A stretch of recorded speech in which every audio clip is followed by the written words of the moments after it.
your DNA makes one biophoton every 40 seconds. Your mitochondria make a lot more. I think everything you've ever done that you're ashamed of came from your mitochondria. Mitochondria are quantum systems. If you can improve your mitochondrial function, your ability to perceive and change reality using quantum effects becomes stronger. When I get them on a mitochondrial protocol, every single one of them looks at me and goes, oh my God, my powers got stronger. I do not use GLP-1s because even when I take a 10% dose, I just feel tired for 3 days. I think my mitochondria just do not like them. All of biohacking is like, okay, number one, let's remove the things stealing energy, and then let's increase energy production.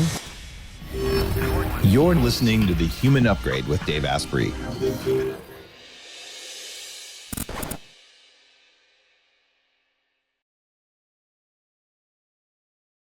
I'm so excited. Welcome to the show. I'm here with Dave Asprey.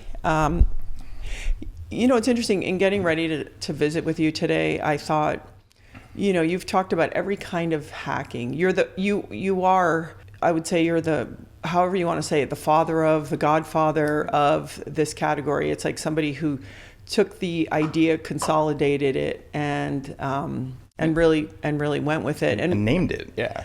Yeah. So someone had to say what we were so we could all be cool as a tribe. Before it was like all these health nuts and all these distributed things, but it wasn't cohesive, and that was the goal. Yeah.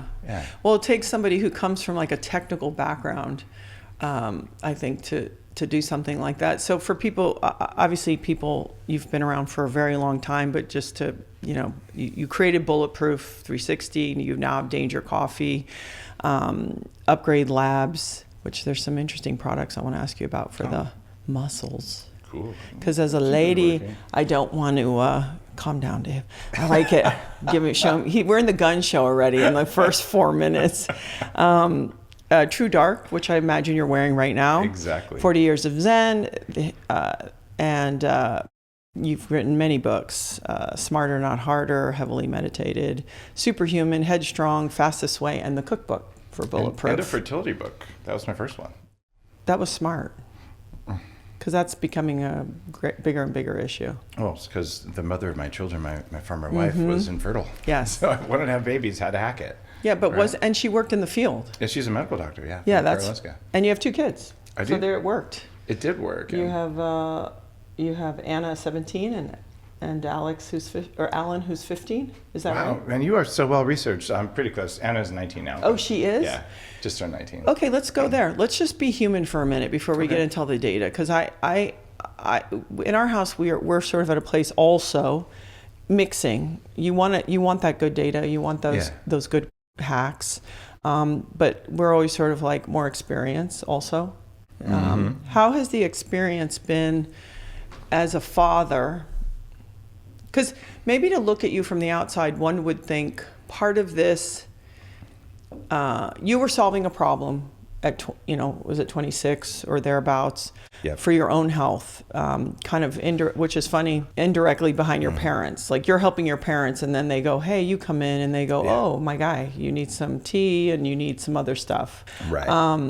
But now, like as a man, as a person, how has the experience of the most uncontrollable job of being a dad, how are you weathering teenagers? I think I'm incredibly blessed. My daughter came in January this year to be an intern at 40 Years of Zen. And 40 Years of Zen is one of the most advanced neuroscience brain upgrade companies out there. We do up to 8 execs a week for 5 days. It's like personal development meets data. And I figured, okay, she's my daughter. She worked with me for a couple months, like a little bit of money for college. Like, it's all good. She just leaned in on studying. And after 2 months, like, can I just pay you like the full-time thing? Because you are my best employee doing this. Even though she had no experience in it at all. She just studied it. I was blown away. And so she worked with me for 6 months during her gap year. And it was just so magic. And she went through the program herself, and I watched her like unfold new levels of wisdom that no 19-year-olds would ever have. Certainly I was a total idiot at 19. So that's been really heartwarming and just incredible. And my son is thriving. He set a record in the last 100 years.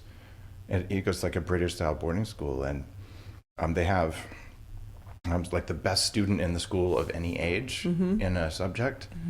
He swept it in all 7 subjects. And I never put any pressure on grades on him one time. I'm like, you can get, I don't know the GPA of anyone who works for me. I don't care. But That's right. He just, of his own motivation. So I'm just sitting back going, I'm grateful. And at the same time, especially, there's that period around 16, 17, right where my son is, where I go back to being a sheep farmer. And you watch the teenage sheep, they just constantly butt heads with the big old sheep who can flatten them all the time. Yeah. And so the trick for me is, it's a practice in being non-reactive when I can, and also having healthy boundaries. Like, you actually don't get to act that way because, we act with respect and kindness, and you didn't do either one of those there. And so showing consequences without being mean is just part of parenting. And does that it's work? a challenge. I think good boundaries without anger can work. Yes. It requires parental alignment, though, for that to work. Yeah. Right. And that can be challenging because, we're co-parenting, and my wife and I, our former wife and I, consciously uncoupled. So we didn't have a big fight and all that, just realized we weren't the right people for each other. But there probably isn't full parenting alignment on consequences. Otherwise, things would be different. So. Right. Have you had anything, and I don't need a personal, because it's an interesting thing. You're public, your kids aren't. It's like there's this delicate line, right? I have 3 daughters, so I can say one of my daughters and nobody has to know who it is. Cool. But has anything ever showed up where, because kids go through things, right? And they live in a different world. They do. Certainly, you're a little bit younger than I am, but certainly you didn't grow up with this device. You didn't grow up with social media. When they come to you and there's something that's really out of your control that they're just going to have to kind of go through, have you learned anything for you personally that you has been useful as a parent when you do feel out of control? Because that's when I feel like they're out of control, I feel like I'm out of control. maybe both. Well, you're not in control, Oh, yeah. and they're going through something. Oh yeah. Where do you go with that? Well, I practice something called left-handed tantra, which is a very ancient practice, not around tantra sex. It's like a meditation practice. And it's around finding the sacred in everything. And so experiencing discomfort or pain, however you want to interpret it, you're going to keep doing that until you get the lesson. And so, I've had $100 million lesson of, selecting the right investors and trusting the right people with Bulletproof. And I shared that with the kids, and I say, well, how's that working for you? Yeah. And also teaching them the most important lesson for young people is people who've been down the path you're on will tell you how to avoid pain for free. Like, I am a biohacker because in my mid-20s, I started hanging out with people in their 70s and 80s at the first longevity nonprofit in the Bay Area. And they mentored me for free because it brought them joy to go, wow, look at that kid. He's pretty sick. I bet he'll be less sick if we tell him all the secrets. So, 25 years later, I just had this huge head start. So I tell my kids, you can learn from experience or you can learn from other people's experience. Yeah. One is faster and cheaper, but you might not believe it. So how willing to trust are you? And then when there is something that's painful, I like to warn them ahead of time. So I've told both my kids, hey, the first time you break up with someone, it's going to feel like you're dying. Yeah. It's supposed to. And you can practice that. So, and when you first start dating someone in high school, it'll probably be about 90 days max. And then it's going to hurt at some point. And maybe it won't, but it probably will. Yeah. And so that meant that, when the time came, at least they knew versus it just being like a truck hits you. So I do my best, but so far, neither one has come up with things that are, overwhelming. And I'm very grateful for that. I think it may have something to do with, we raised them on a farm, put them in a Waldorf school. Mm-hmm. They, fed the sheep and the pigs and, really had a different life than most people. And I was concerned they wouldn't maybe do well at a really competitive boarding school. They actually live at home, but go to a boarding school.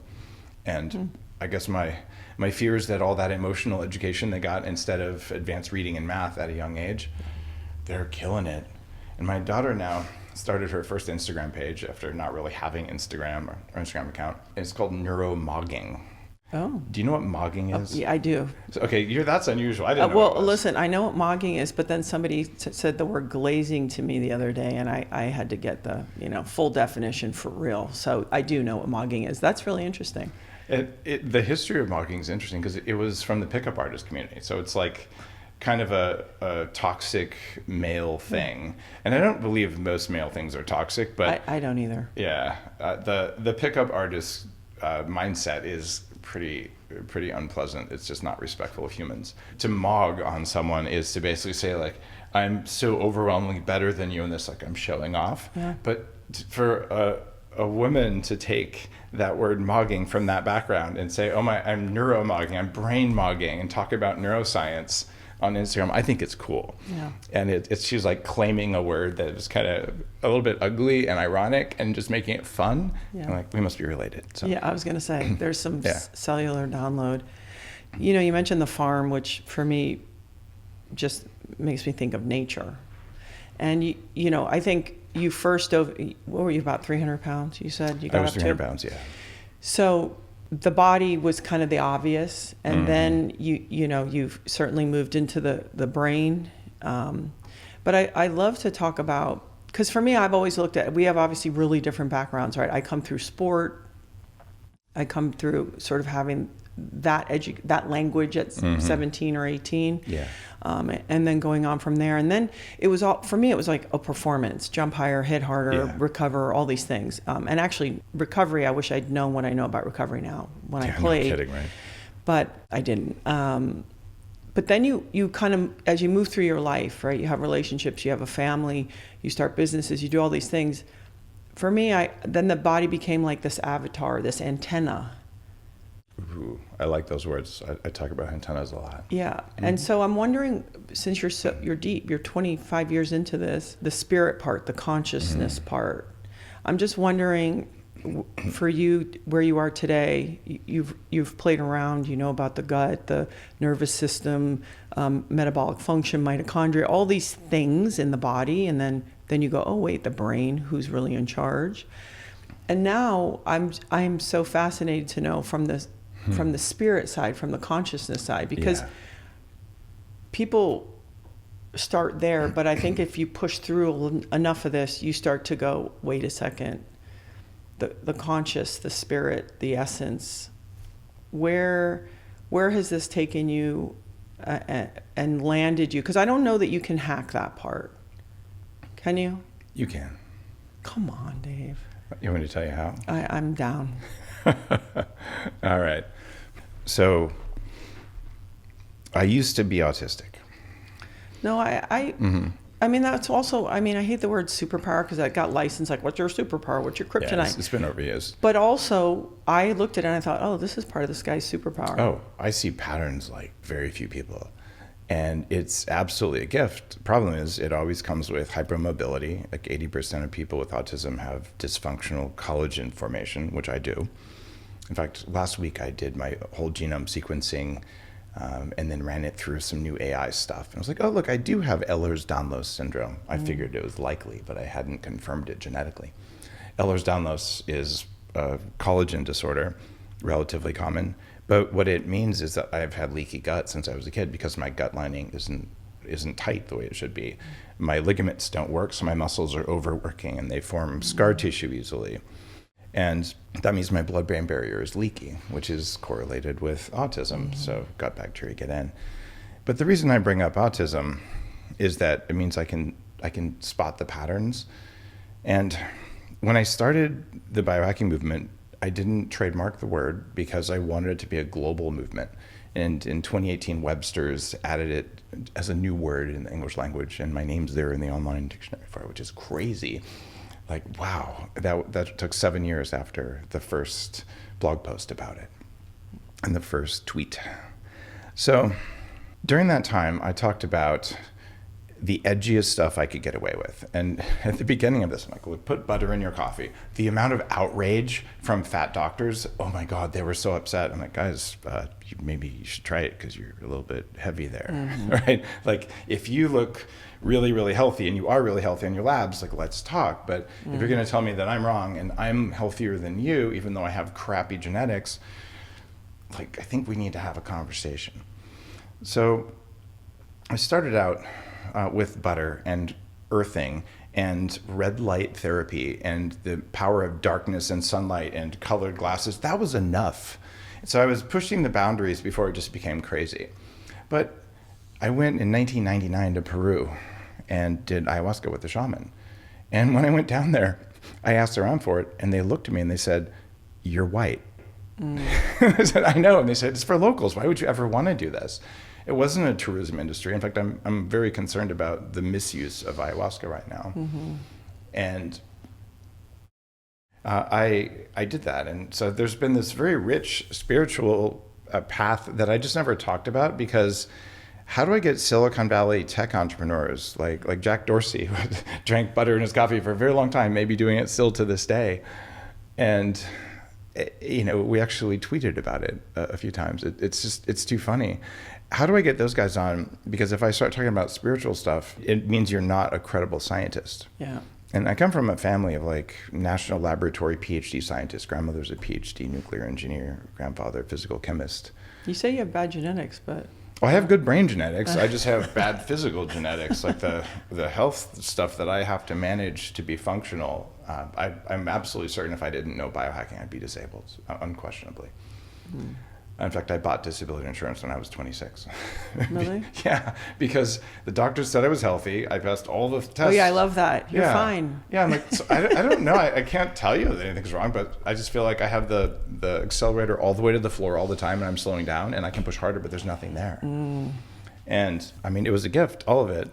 So it's let me help people. You sort of said, hey, if I bring this in, it'll dilute the message.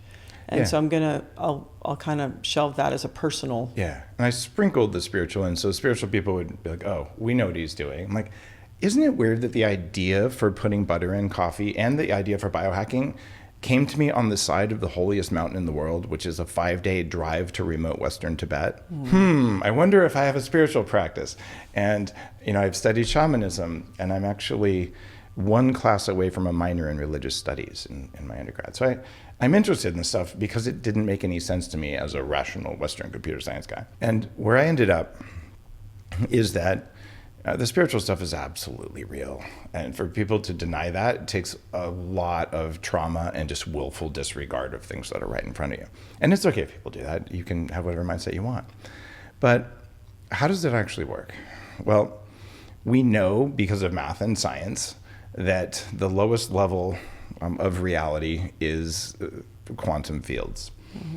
And people throw quantum around. There's probably a quantum coffee brand out there. I don't know if there is, and I'm making fun of you. It's not intentional, right? So you can slap that on anything, but you can get a PhD in quantum biology. And mitochondria are quantum systems, and it's quantum effects that move small red blood cells through. So then you say, what is the interface between our meat hardware, our bodies, and the quantum realm? And it's these things called microtubules. The Sheldrake theory of consciousness says that the microtubules, well, those are the seat of consciousness in humans. I don't think it's true, because around the base of every one of those is a very large number of mitochondria.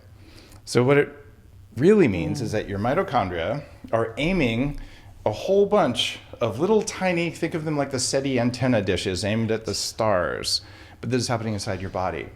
And those are the antennas of reality. They're the things that collapse probability into actuality. So if you can improve your mitochondrial function, your ability to perceive and change reality using quantum effects becomes stronger. Now, you could say, Dave, you're talking out of your ass. And I'd respect someone who said that, because it sounds like it.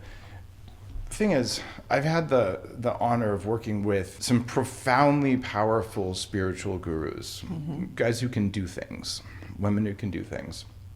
When I say do things, like the yoga cities, like the people who just know, the people who are behind the scenes with presidents and backstage at the biggest events, and you know the kind of people I'm talking about. Well, when I get them on a mitochondrial protocol, every single one of them looks at me and goes, oh my God, my powers got stronger. I'm like, I know, right? And it happens reliably and repeatedly. So you want to meditate? I have 10 years of data from very high performing people who come and spend 5 days at 40 Years of Zen in my neuroscience lab. And I can measure how much intense work they can do before they hit the wall, and they just cannot meditate anymore. Mm-hmm. And if I give them the mitochondrial protocols, they can do 2.5 times more deep meditation before they hit the wall. And just last week, I got some new gear in, and I did this ridiculous test where you stare at a screen for 14 minutes, and every second, the word no or go flashes. And when the word goes, you have to click as fast as you can, And I'm in the top 0.001% of people who have zero cognitive fatigue and zero variance in my response time, which is, in fact, the guy who made the device for this just was like, I haven't seen this before. This brain, the one I have, used to have ADHD and would not be able to focus on something like that. It was profoundly painful. And it would have like gone into a dream state halfway through and clicked on the wrong thing. I missed 2 out of 800. Right? 2 out of 800. Mm-hmm. And so I'm not saying this to brag. I'm just saying if I can come from as tweaked as my brain and my biology was to have this kind of cognitive power, to have 3 standard deviations more power in the spiritual states that we train. 3 standard deviations is not 3 times more. It's like way more. So I'm an example that the brain shifts, and when the brain shifts, the spiritual stuff shifts. And there's just so much evidence. Joe Dispenza's been on the stage at the Beyond conference multiple times. We've become friends, done his work. There's things that happen. People do heal other people. People do meet God in ecstatic states with or without substances. And to deny that, it's probably because you've never tried it, because you're afraid. Yeah. It's interesting because I feel like these conversations usually happen in silos. Oh, yeah. It's like prayer and God and the one and the all. And then it's like, okay, your body or your brain. Mm-hmm. And it is interesting to me as somebody who is in it. Again, I approach this from a much more kind of intuitive way versus sort of an analytical way. Mm-hmm. Is there ever times that you just feel it? Like you don't go at the base of my, I'm wondering, like, does it ever, you just go, oh, I'm just feeling, and I don't mean this in a derogatory way. I'm saying from your point of view, is there ever a time you just go, okay, and don't even wonder what's happening? Oh, I'll share a little secret. All the stuff that I write, it's intuitive. Mm-hmm. I know it to be true because I learned that both excessive empathy and excessive thinking are trauma responses. I know how to stop thinking and start knowing. And then when I start knowing, it arrives, and then I look at it and go, what is the supporting evidence that lets me double check it? And then I write things in books that haven't been proven that work. Mm-hmm. And an example, I said, you should use this C8 MCT oil because it works better. Right? Because it should work better, because it's intuition. And when I tried it, it felt like it worked better. And 5 years after I wrote the book, Dr. Cunnane at UC San Diego comes out with a study going, isn't it weird, this one MCT oil works better than all the others for ketosis? I'm like, There you go. So it turns out when I'm doing this very high-end longevity work, one of my other companies is called Unlimited.life, and we bring people who fly their own planes in, and we do $50,000 worth of lab work and just go as deep on extending human life as we can with a full spiritual support team. We go to the jungle and with shamans and just do all this stuff. They do my 40 years of Zen. When I sit down with a client, of course I have all the labs. Of course I've absorbed all that, but it's all intuition. Mm-hmm. Is you look at someone and you lock in, you say, all right, what's going on? And it could be that you have the genetics that make you worry more than the average person, but it's actually because you had a traumatic birth. And maybe we should talk about that and screw all the numbers. We need to do some breath work and some repatterning of things. Or maybe it's that one species in your gut because nothing else makes sense. Yeah. But having the full stack that goes from low-level cell biology, electrical performance inside the body, all the way up to emotional stuff, all the way up to spiritual stuff, and being able to just go the full stack all at the same time, they all play with each other. But if you ignore one domain, you don't get the right answer. It's funny because you said, that you I think it's really Asperger's, right? Like you sort of said Asperger's. Okay, so Yeah. now we went from 10,000 kids, 1 in 10,000, and now I believe in the state of California, males, it's like 1 in 28 or something like that. Females, 1 in 34. Depends on what generation we're talking about. Every generation, it's doubling. Yes. So it makes me also feel that you have an opportunity to help people, because people don't understand. Not only is it a frustration to the person experiencing it, but then the family, especially if somebody is, nonverbal or other. Do you think that there are ways, because I've hear over and over, like even through, DNA and genetic testing, that you could figure out certain things about what's going on with someone and improve their situation. Are you hopeful? Because it's sort of like our modern world has created this epidemic, right? Yeah. So whether it's our, they're bathed in toxins in utero or vaccines or whatever the million variables that sort of lend itself to this. Are you hopeful that this can be a counterbalance to the modern world epidemic that people are going through? It's a tough discussion. The physical things that come with autism, they don't really talk about, but autistic people are usually sick, right? But they also have superpowers. Yeah. So there are things you can do to remove the physical problems, or at least manage them, and to maintain the superpowers. And there are some people who believe that we're getting more autistic people just because energetically the world needs more of that. Because the one thing about autistic people is they're highly intuitive. In fact, the head neuroscientist from Telepathy Tapes is my neuroscientist at 40 Years of Zen. We train intuition in people. So when I sit down with someone who's on the spectrum, I'm like, I see you. And by the way, we're all on the spectrum. The spectrum goes from 0 to whatever. And I'm still in the direction of that, but I don't score high enough to be officially on the spectrum anymore. But I still have the reality structures of someone who's learned how to perceive reality with autism. So when I see these, especially young people sort of in the autism victimhood club, saying, well, I'm not going to mask, there's a word for that. It's called bratting. Right? And I'm sorry, whether you're neurotypical or not, part of growing up is learning how to function in society. There are rules. And if you're neurotypical and you're a jerk, you're probably going to get punched or ostracized or whatever else happens, or kicked out of school, whatever the thing is. So if you're autistic and you don't apply whatever skills you have to figuring out reality well enough to function, well, then you get the results that you get.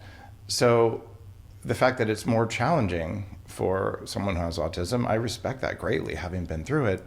At the same time, you got other skills that other people don't have.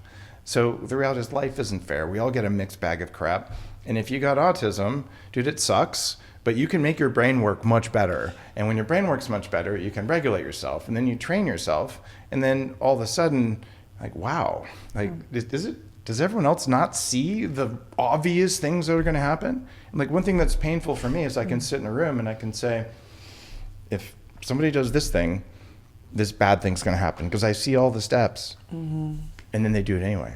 I'm like, okay. And I used to get mad. Now I'm just, people choose whatever they're going to choose. Right? I have several friends who are experiencing this, and ultimately, if they're not an adult yet, what if you were a parent of somebody who was navigating this path?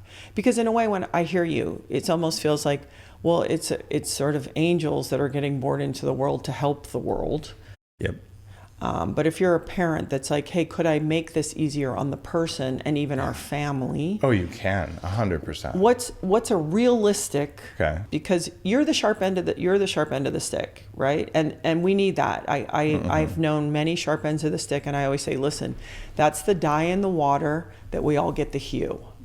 You're not going to be able to do the way Dave Asprey does it, or Tim Ferriss, or even Laird and I. Yeah. But you're offering the hue to make it better. Most of the stuff that I talk about is free. In all my books, I'm like, here's the principle, here's the free version, here's the relatively low-cost version, and here's what the crazy billionaires do that proves it works. And I do my best to get someone to pay for me to go do the crazy billionaire thing, because, hey, smart. it sounds like fun. And so for parents, light and dark are critically important for people on the spectrum. So you need to make sure that they go to bed on time, or if they don't go to bed on time, that there's only red light bulbs, not too bright, and that their screens are dim. And it's amazing how much regulation happens when mitochondria get better, because one of the hallmarks of autism in kids is a collapse of mitochondrial networks, right? So mitochondria, they really care about sunshine and they care about darkness. And autistic kids like me are likely to stay up till 2 a.m., which I've done since I was 10 years old. And about 8-9 years ago with the True Dark glasses and just understanding light and dark and food timing, now I go to bed around 10:30 like a normal person. It was physically impossible. And it helps your brain regulate. Get an air filter. If you have mold in your home, you have to deal with it because autistic people are much more sensitive. If your autistic kids won't eat anything besides wheat and dairy, introduce them to this incredible thing that I told my son when he was 5 and didn't want to eat some vegetables. I'm so happy you're joining me in intermittent fasting. You won't die even if you go 60 days without eating. So we're only going to eat real food in this house. And if you don't like it, it's totally okay that you don't like it. And if you throw a really big fit, great. But in 2 weeks, I promise you that you're going to eat the healthy food. Right? And if not, in a month, it's okay. But it's, as a parent though, I can, and as a mom, that feels really hard. You know why that feels hard? Because for hundreds of thousands of years, famine has killed our children, and it's killed our things, and we remember that. So anytime, especially when it's parents and kids, we feel our children's pain because we share an energy field, especially moms. Dads do too, but to a lesser degree. So when your child's hungry and they're suffering, it feels like you're suffering. Well, if you're an entrepreneur too, if your company's at risk, it feels like you're going to die, but you're actually not going to die. And you've got to really have the compassion and kindness as a parent to say, okay, even though I'm feeling this, reality is different than what I'm feeling. I'm going to choose reality. I'm going to teach my children discomfort is okay. And I had an employee recently, a young one. I asked him to do something and he didn't do it. And I said, why didn't you do it? He said, I wasn't comfortable doing it. Oh, wow. And I said, well, isn't that weird? I don't pay you to be comfortable. I pay to do the work, right? And this wasn't a particularly discomforting. I was like, I want you to open this browser window and do this. Like it was, I get it. And so I fired him, of course. And I said, no, I hope you can be comfortable somewhere else because I'm paying you to get shit done, right? And we need to teach our kids, sometimes things are uncomfortable. And because you're an athlete, I mean, you and Laird understand discomfort. Like, well, I'm going to hold my breath under this wave because there isn't much other option, right? And you know how to push yourself. How many kids really push themselves? It's a really hard scenario because now we have a full group of young adults that have been taught that they can say words like uncomfortable and triggered. And somehow life isn't still going to eat you. I say this in Heavily Meditated, which, by the way, that became the best-selling philosophy book in the country, even though it's a book about altered states of meditation. I was like, that's weird, but it was all the Buddhist philosophers going, this explains the ego. And in it, I say, if you can be triggered, it means you're carrying a loaded gun, and my finger is on your trigger. And number one, if you're someone who can be triggered, you're probably afraid of guns. Number two, you shouldn't let other people push your buttons. If you have buttons like that, it means you have work to do. If you have a trigger, it literally is right there for you to learn, right? So I'm like, if people can trigger me, it's an absolute gift. And I've done every type of reset I can with the neurofeedback stuff, because if I find something like that, it means my body is reacting to things that aren't real or useful, right? And it takes away my power because it wastes my power. So if something's triggering to you, well, take a deep breath, because if literally you're not in charge, if that happens, someone else is, and it's probably an advertiser or a politician or a social media company. That's gross. It makes me think about this word that I'm trying to work towards, which is so hard. I mean, curiosity has shown up as one of the most important words in my adult life. But the next one is surrender. I knew you were going to say that. And so this is a tough one, right? Like you're out there going like, measure this, do this, does that, right? And is there a place within you that then, because being able to hear something that makes you feel like, ooh, I don't love that. Or this situation with my business, I feel I'm getting squeezed a little bit. And sort of, I talk a lot about Byron Katie, you know, just even the notion of, is it true, right? And how can you surrender from these things that aren't even real? Like if my business dies, I'm not going to die. Exactly. In your analytical self, is there a practice within you of surrendering? I love that you brought up surrender. I have a very deep practice of surrender, and I worked on it for years because as a kid who's been in probably 100 fights, never threw a first punch, never lost a fight, right? This one time it was probably a draw, but I was on crutches and stuck in the back of a van, so we'll call that a draw. So I was not someone who backed down. I'm like, okay, if we're going to throw down, one of us is going to walk away, and I don't care which one it is, but I'm going to go until I can't anymore, and that's my attitude towards life. So surrender didn't come easy to me. I've had a practice of breath work and psychedelics for 25 years. I've taught classes with Stan Groff, who invented holotropic breath work, to a couple hundred of my students. And some of the left-handed tantra practices are very much around surrender. And I've gone to high altitude mountains where I don't know if I can do it, and you do it anyway. So surrender is at the very core, and a couple things really taught me that. One was years ago, like maybe I think 2014. I went on the Rogan Show, and when one of the companies that he owns started to copy my products, and there's some things like that happening, and all of a sudden Joe went from, oh my God, Dave's taught me all this stuff, he's amazing, to Dave Asprey's a bad man, like the day that the knockoff MCT oil launched. And so there was this campaign to cancel me for like 18 months. It was pretty brutal. Like 10,000 trolls came to my social media calling me a con artist, and it trashed me. I mean, I was a wreck, because I'm like, I helped all these people. It went from, Dave, thank you, I lost all this weight and my brain came back, and just mean stuff. And so of course I took it personally. I was triggered and all that, and they didn't recognize it. So what do I do? I'm kind of lost. So I hired a crisis PR thing, and we don't know. That's a waste of money. And so I finally took my own medicine and did my neuroscience thing from Zen, and went in and realized I was reacting to something that happened in first grade. It was an injustice moment where I did the right thing and I got punished for it. And once I did that, and I had to surrender to actually feel the feelings all the way, which were not adult feelings, they were childlike feelings. And once that happened, it was like reality came in focus. And the reality is, every time Joe Rogan says, Dave's a bad man, I just sold more coffee. It didn't matter what he was saying about me. The trolls didn't matter, right? But man, I sure thought they mattered because it felt like they mattered. And that was a surrender experience. And then, years later, I lost $100 million to get the lesson in surrender. I had my company for sale for $500 million when the board fired me, and eventually decided that they would try to sell it to themselves for less than 10% of the value. And in so doing, probably bankrupt me. Just a complete, I'll call it a slime ball act that was, I think, premeditated from what I can tell. But the amount of like, it's not fair, the amount of rage, sadness, it's like your baby kind of a thing.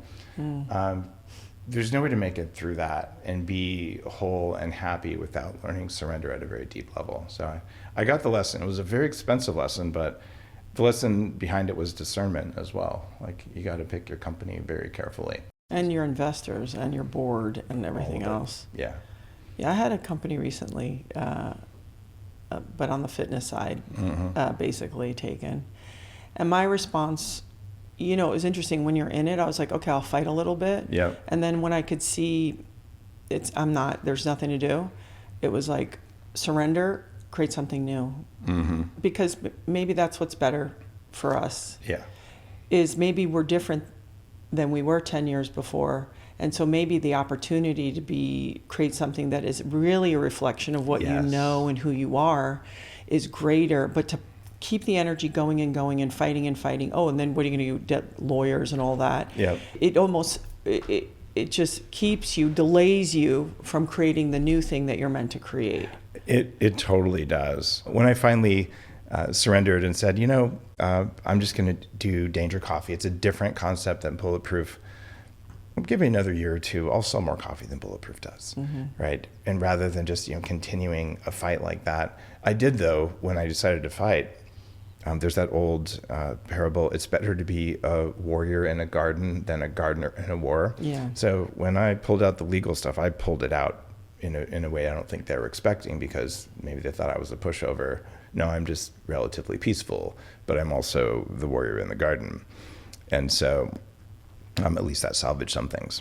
But I think oftentimes people, they correlate reactivity with power, the so-called alpha male kind of a thing. Yeah. If you're reactive, you're not powerful. You're actually small. I'll tell you a quick story. To your point on that, I was here, we were pool training, and there was a woman here, very well-known actress. She was here training for real. And on this day, Hoist Gracie was here visiting. He's a good friend of ours. Cool. And Laird was here. I was in the sauna with Hoist and her, and she said, so Hoist, have I gotten this situation? And, somebody had me in the wall on my throat and all the stuff. She goes through the whole scenario for self-defense. And he goes, oh yeah, just avoid getting in that situation. And then like an hour later, she was in the pool with Laird. She likes to surf, and she goes, well, if my board was here and the wave broke and this and this and this, and Laird goes, just try to avoid getting in that situation. And so I thought an important lesson from, let's say, what was perceived as alpha males was actually, whenever you can, to your point about being in the garden, it's like, actually try to not. And then, of course, if it comes knocking at your door and you don't have a choice, okay, you do what you have to do. But I remember thinking that feels like an important reminder. Yeah, the trick is to have an enormous amount of power and reserve available and to know how to direct it, rather than allowing circumstances to direct it for you. Yeah. Because then, even if someone underestimates you or something like that, when they try to move you and they're like, oh, this person is not moving, right? But it doesn't have to be an angry reactivity. It's just like a grounded resoluteness that, I can't move the mountain either, so I guess maybe I'll pick someone else. Someone else, yeah. And that comes from, then you have to do all this work on yourself in order to be equipped, to be strong. I have to ask you, because sort of sometimes when you look back to what we have known and we have forgotten or has been pushed away, as far as knowledge and capabilities, obviously vibration and frequency come up a lot if you really think about like the power of those tools. They're core biohacks, Is there anything on the horizon that you see that feels exciting in those areas? Oh, it's incredible. The neuroscience things around consciousness that I've been working on, the addition of AI is profound, because we're finding the very specific, unique signature that each client has at 40 Years of Zen for basically what is the wavelength, and it's not the same for everyone, right? And once we find it, then we can train that to become much more powerful. And we're also finding ways to put signals in. And the body has many different communication protocols. We have chemicals, which is what Big Pharma loves. We also use magnetism. Your DNA makes one biophoton every 40 seconds. Your mitochondria make a lot more, and your gut bacteria are almost bioluminescent. They make a lot more. So there's information communicated on light and electricity and magnetism and vibration and chemical signaling, all at the same time. Like, whoa. And there's also quantum entanglement. A lot of people don't talk about that, but we proved about 6-7 years ago in an experiment at Oxford, for the first time ever, they could look at proton spin in living cells. And they found every time the heart beats, the proton spin of every cell in the brain reverses. And it does it with no lag, which means it's quantum entangled. So we are quantum systems. All of those things are communicating simultaneously all at the same time. I'm a computer hacker and a network engineer from Silicon Valley. Yeah. So I'm like, oh. Let's work on those. And it's not like I invented any of that stuff. The Russians have been doing this for a long time, back in the 1950s, in a uniquely Russian way. They said, well, it is expensive to send astronauts to space. Wouldn't it be cheaper to just make it so they don't have to sleep? So we could send 1/3 less astronauts. So they invented an electrical stimulation of the brain using very specific signals that magically means you only need 2 hours of sleep. And they saved a lot of rocket fuel that way. And I bought a machine that does that in the 90s and have been using it on and off, or one of its predecessors, ever since, because it actually helps your brain function better. And that's about the right frequency. And earlier, a couple months ago, I just got a machine, and they figured out exactly the electrical signal, like the shape of the signal that the brain uses to talk to the muscles, and a new way of putting the signal into the muscle. And they've documented now in multiple studies, 4 20-minute sessions of this type of stimulation equals a 37% increase in strength for 1 year. From 80 minutes of training, you're laying on a massage table and not allowed to move. So you're laying on a table. Are you hooked up to things? Yeah, you're hooked up. Okay. Yeah, big sticky patches and all. I'm going to do a big podcast on that. That's amazing. It's shocking. Do you think it'll be available for householders? If you want to spend $130,000, it will.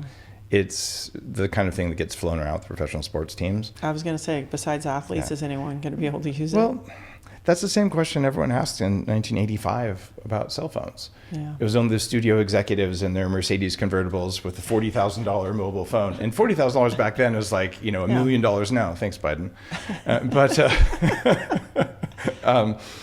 It's $1 a month in Africa. So sometimes you'll say, well, biohacking is just for rich people. I'm like, number one, the biohacks are all free. It's literally just knowing what our ancestors said, what your great grandmother said was probably right. But I can prove it with data now in case you're not sure. Yeah. Do that first. And then, of course, the very wealthy people are going to spend a lot of money on things that don't even work very well. You think that phone didn't drop calls that cost $40,000? It was a crappy connection. Yeah.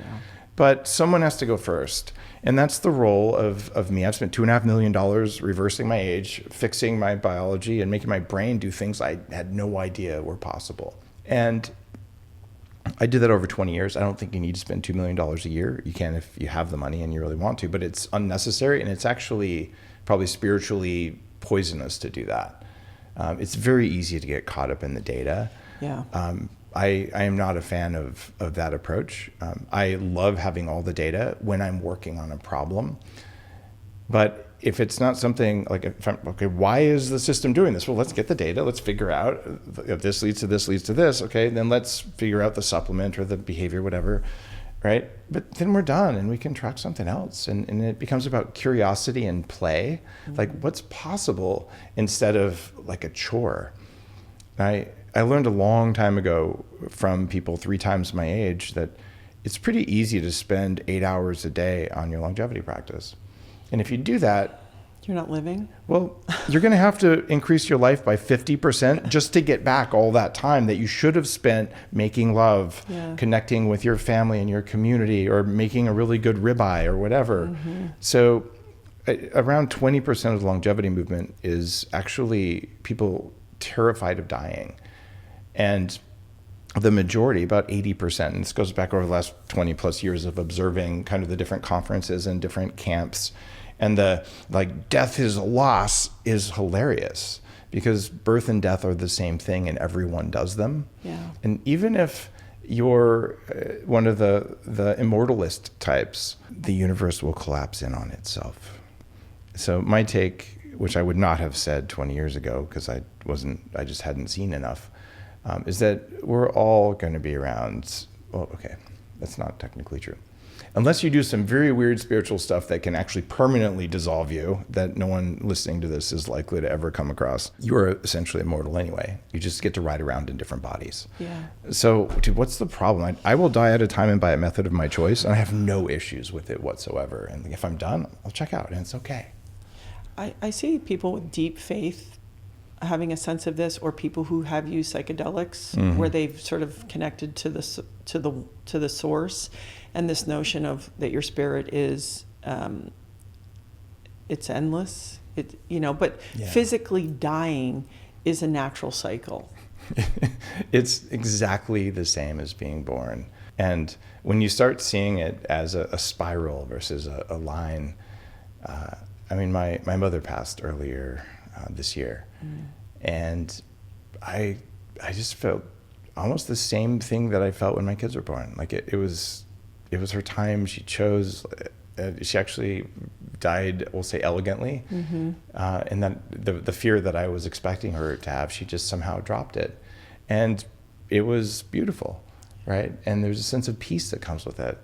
But we have so many people, oh, it's the end of the world, oh, how can they leave me? All that stuff is just trauma, and it doesn't serve the person who's dying. And so in my view of the world, one of the most important things you can do is have a good birth. And that's why my very first book was about preconception and what do you do during the time that you're pregnant and around birth in order to get the right start. You want to live a very long time, have a healthy pregnancy.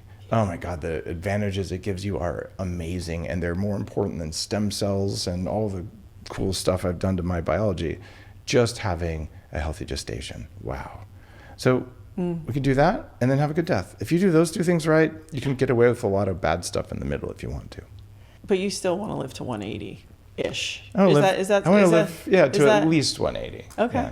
Yeah. It was really funny. When I wrote my big longevity book, it was one of the first, in fact, it was the first with the structure in it. Like, well, here's the main pillars of aging, and the 4 things most likely to kill you and all. And it's kind of set the way we're thinking about it. But it was an early longevity book for this generation. If you go back to the 80s, you had Dirk Pearson and Sandy Shaw. And so there's like multiple generations. But when I came out with that book, I thought, okay, I think it's feasible to live for hundreds of years, and probably for as long as you want. Well, and there's stories of people who lived hundreds of years. Yeah. I have a collection of books like that. There's a guy in India who's pretty good evidence was 185, and Methuselah was 969, and Noah was 400 years old, if you believe, the Bible. If you don't believe the Bible, that's okay, but then if you believe the Bible and you think you're going to die at 80, like, you got to pick one, man. Right. So, but just to finish that thought out, I picked 180 because it's 50% better than our current best. We have people 120 and they didn't have antibiotics. World War I was fought with biplanes and cavalry. And all the magic that happens now. So if with AI and PubMed and community and all the things, if we can't do 50% better than our current best, it's because either Bill Gates won or because a comet hit the planet. Yeah. I'm still confused how Bill Gates is somehow an authority on health, but that's, I guess, I try to stay out of the politics of it all, but yeah, I do too. It is hard to watch sort of how very few people can have an impact on so many people, and people who are looking down and working hard and trying to pay their bills and their family and doing what they're told. And that part is a little hard to watch. The whole population reduction agenda, which was actually the name of his nonprofit when it started, started with Rockefeller, and Bill Gates' dad was Rockefeller's main attorney, and it all goes back. And you just have to dig this deep. Yeah, it's actually all the stuff is. It's only a few books or a few. You don't have to dig that far, and unfortunately, we're a headline culture. Yeah, we don't really understand, and we don't investigate. That's why my whole thing is like trying to get people to have personal sovereignty, because I think from that position, you have the opportunity intuitively to make decisions that will be right for you and your family. And if you don't have sovereignty because you've been programmed, then even if you think you're making decisions, you're not. Someone else is making them and making you think that you made them. Yeah. And ultimately, to be sovereign, you need to have enough energy. I just talked with, I've known Andy Galpin for a long time. And he said, this whole game is about energy management. Very much so. And I thought, oh, that's an interesting point. All of biohacking is like, okay, number one, let's remove the things stealing energy, and then let's increase energy production. Yeah.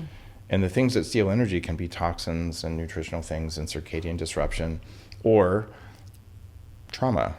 I just came from a 4-day event. I was with 45 women, and there's education pieces and training and, you know, all the things. And this woman came up to me, a young woman, and I watched her train. So she has big output, and she has all the things. And she goes, "What do you think?" And I go, I think it's not that I don't believe in talk therapy. I think there's a value to it in a certain place, but there comes a point where you go, and I'd love to know how you feel about it. And the more I've researched about it, I was like, maybe you need to go do Ibogaine and unravel the story, or find the way back to the thing that is keeping you. Because there's so many people, Dave, doing all the right things, and they're not getting the results. And yes, they might have toxic water where they live. Yep. Their air might be crappy. Maybe there's Lyme in there, like all the million variables. But let's say they're, for the most part, okay. It feels like that piece, that trauma piece, which you can't even put your finger on,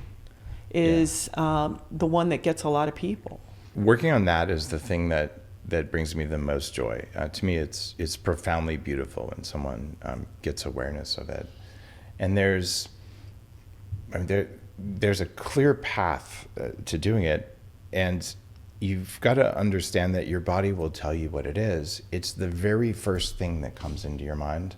So if you're feeling some kind of a thing, what's the first time I felt that way? And there'll be like a little voice or a little sensation. And we're taught since we're little kids to immediately squash that message, and then to feel something, and then to tell ourselves a story about what we feel. Yeah. And if you can just focus on that little glimpse, that's where intuition lives. And I say this with good data too. So everything I say is already written in ancient texts, right? Yeah. But some stuff written in ancient texts is probably bullshit too. So I like to have the data that says, well, the hypothesis is that the ancient stuff is true, but let's see if it's true, right? Trust but verify. And so when you're looking at things like a forgiveness practice, which is at the core of my last book on Heavily Meditated, and it's what we're running these executives through when they come and spend 5 days, they will sit down and they'll realize, oh my gosh, I'm reacting because of the way I was born. Because it'll come into their mind, I'm reacting because my mom didn't feel safe. I'm reacting because a coach yelled at me in 3rd grade. And it doesn't make sense from the perspective of your mind. But when you understand that your body has an operating system that is simply not your mind, and your body has goals. Those goals are not your goals. Your body follows the operating system of life that all things alive must follow to continue to be alive. And after a lot of work, I've got the code for that. And your body, before your brain has a chance to respond, there's about 1/3 of a second lag time on reality. Your body, in order, will process everything. And the first, they're all F words. The first one is fear. Is it scary? If so, run away from, kill, hide. Okay, and your body says, okay, good thing it's not scary. The second one is food. Okay, since famine has killed everyone, okay, can I eat it? Okay, and then the third F word, to stay alive for multiple generations, you know that one? You don't know that one? Friends? I don't know. Fertility is the polite version. Of course. There are other... Which we're in a crisis right now. Oh, absolutely. So your body, when you walk in the room, before you even perceive reality, it's like, is it trying to kill me? Do I need to kill it? And can I hump its leg? Yeah. And that's kind of dark, but... Well, it's very straightforward. I like it. Didn't we just describe the 7 deadly sins? Yeah. And is there anything that you've ever done that you're ashamed of that wasn't one of those 3 things?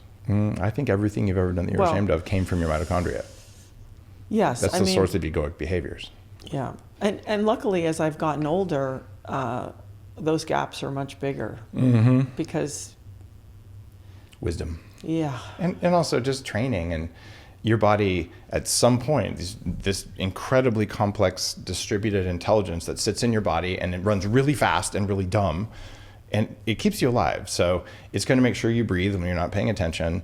And it's going to make sure that if a tiger jumps out from behind something that you startle, like it's keeping you alive. It's squeezing things and shedding cells and all the stuff that we would never want to pay attention to because we wouldn't be able to talk. The problem is when all of those it's attempt to manipulate you by giving you strong emotions. If you think that that's you manipulating you, it's crazy making. But when you understand, no, it's a different, there's another guy riding around in my body with me, and his goals are the F words. And the saving grace for this is if the first three are fear of food, and we'll call it fertility, the next one is friend, right? And we are wired in our bones to be kind to each other, to support the ecosystem around us. All life does that. That's why life makes an ecosystem and a forest. And that's why we help, other people's children if they're lost. It's because it's in us. But it's not in us if we're afraid, and if we're hungry, and if we're lonely, right? So your community becomes a source of nourishment. And the final F word in my stack, for humans at least, is forgiveness, because that's the process of going back and reprogramming the fear so that you waste less energy on being afraid of things that aren't actually threats. And that's the game, just in a nutshell. It's you turn fear into peace, which is the opposite of fear. It's not love, surprisingly. It's peace. You can experience love even if you're afraid. That's why it's not the opposite. So now you have some peace. And then you turn hunger and cravings into nourishment. And you turn the third F word into a very nourishing, sacred interaction with a partner or partners, if you're into that. I'm not judging, right? Where Seems complicated, though. Yeah. Hey, man, people. I have a few friends like that, and I'm like, woof, it's a lot to manage. I live in Austin, man. It's like, how do you deal with more than one woman at a time? Exactly, right? Maybe you have two of them, so you sick them on each other, and then you go out and I don't know how that works. But the idea there is you can have very mindful interactions where 20% of people report meeting God during orgasm at least once in their life. Like full on, the most profound psychedelic life experience, just because they were with the right partner in the right mindset and something magic happened. And it turns out they've been studying how to make that happen for thousands of years. And I've interviewed Montauk Chia about that, who's one of the greatest living teachers of those types of lineages. And have taken the classes and things like that. So you realize, wow, you can turn that intimacy into a form of nourishment as well. It's deeply nourishing of your soul. And then your community, instead of loneliness, like, wow, my community takes care of me and I take care of my community. And all of that is like setting down this enormous weight that you're carrying. And that's where a lot of your energy goes. And if it's not going to waste, it goes into improving yourself and into doing things that matter in the world. And that's the game. Have more energy and allocate it better. And then, wow, like who knows what you might do. You said something that made me think about something. When I was getting ready to have children, you met one of my daughters here. That's my youngest. How old is she? She's 18. 18, okay, cool. About the same age as my daughter. Okay. Yeah. And that people were like, oh, are you going to put your kid on a schedule? Are you going to do all these things? And I want to, start by saying there's people who have to go back to work very quickly. I did not have that issue. I have not set up my life like that. So again, there's no judgment. But what was said to me was, I said, and I didn't know, I didn't grow up with siblings. I have no siblings. I didn't have, customary childhood. Nobody really does. That's what you learn. They tell you how it's supposed to be and no one's experience is that way. And I thought, I don't know. And then they handed me my first daughter and I thought, oh yeah, no, this baby's going to stay with me. And, and so people go, well, they're at a certain age, they need to know how to self-soothe. And there's a book called, and actually I think Rick might have given it to me, Rick Rubin, something about like hold on to your children as long as you can. Yeah. And this idea of self-soothing yourself. So I'm crying, I'm a new baby, I have a need. It could just be like, yo, touch me, I'm scared. Yeah. And then what the book was talking about is like when a child is crying, because that's their communication, they're asking for something. If nobody comes, through time they will learn that that's ineffective. So they don't actually, as they get older, say, I would like this, I'm feeling this, I need this. And so I remember thinking, when the baby's crying, when one of my daughters cries, I'll just be there. That would be a way to make a lot more peace in the world. There's a guy named Dr. Spock who came up with this let him cry it out thing. Yeah. And it created a whole generation of traumatized people who just feel deeply lonely. So we co-slept with both of our kids, and co-sleeping is horrible as a parent. I mean, you're never going to have sex again, but daytime sex. Yeah, exactly. I mean, it's exhausting. It affects your sleep quality. And, and I also, like, we had a little thing attached to the bed because I'm like, I sleep deeply. I don't want to roll over on a baby. That would be really tragic. But you never would. Well, except people do, wow. right? So you need like pillows and stuff around them because, you know, people thrash out when they're asleep. So we did it for, I don't know how long, a long time, but it's what they need. And then if they cry, you go do it, even if you don't get to sleep for 2 years for a full night. And it is 2 years, by the way. Yeah, it is. Yeah. So parenting makes you old because of sleep disruption. Yeah, I thought about that. I was just high for 2 years because I was sleep deprived. So I tried to turn the fuel into something else. But I sort of that really resonated with me when I heard it. And I thought, if just being there, okay, hold them, you know, here's a boob, whatever, like I'll do it. Because, and people go, it's hard. And I'm like, what did you think it was going to be? You know, like it's a baby. And I have a good friend whose husband said it smelled like a manger in their bed. He was like, it's like the diaper, the wet old milk, the whole, like, and I thought that was very true and funny. But to your point, I think there's something, if we can set them up early, that it hopefully creates an easier path for them to navigate their life. So I don't know about you, but more and more I have young friends, and when I say young, anywhere from 45 into their 50s, that feels young to me, especially as I get older. What are you, like 55 or something? 56. Yeah. Okay, cool. So yeah, we're like 3 years apart. Okay. Yeah. Is a lot of cancer showing up. Oh, yeah. And, listen, if we want to talk about SV40 or all the things, who knows? Yeah, there's some bad people did some bad things. Yeah. So there's two questions I want to ask you because you're so eyes open and ahead. If you got any form of cancer right now, what would be your first move? Well, I would do my best to understand the form and nature of the cancer. And this will piss people off. The survival rate for cancer is going up dramatically. It turns out a lot of the Western treatments really can stop cancer, especially if you find it early. And I would do my best to avoid having to do those. So what I would do is I would track the living crap out of my cancer, and then I would approach it from a mitochondrial and an antifungal perspective, which is kind of weird. A meaningful amount of cancer has fungal origins, and I'm quoting a WHO researcher named A.V. Constantini, who wrote a book called Fungal Bionics about this. So I would definitely trial some antifungals, especially if it's like a SAC form. But I would also use high power infrared light. One of my very, very dear soul friends had stage 1 breast cancer. And so I said, let me help. Well, and of course, there's ketosis and hyperbarics I do as well. So she did some of those things and did 2 hours a day of a specific laser.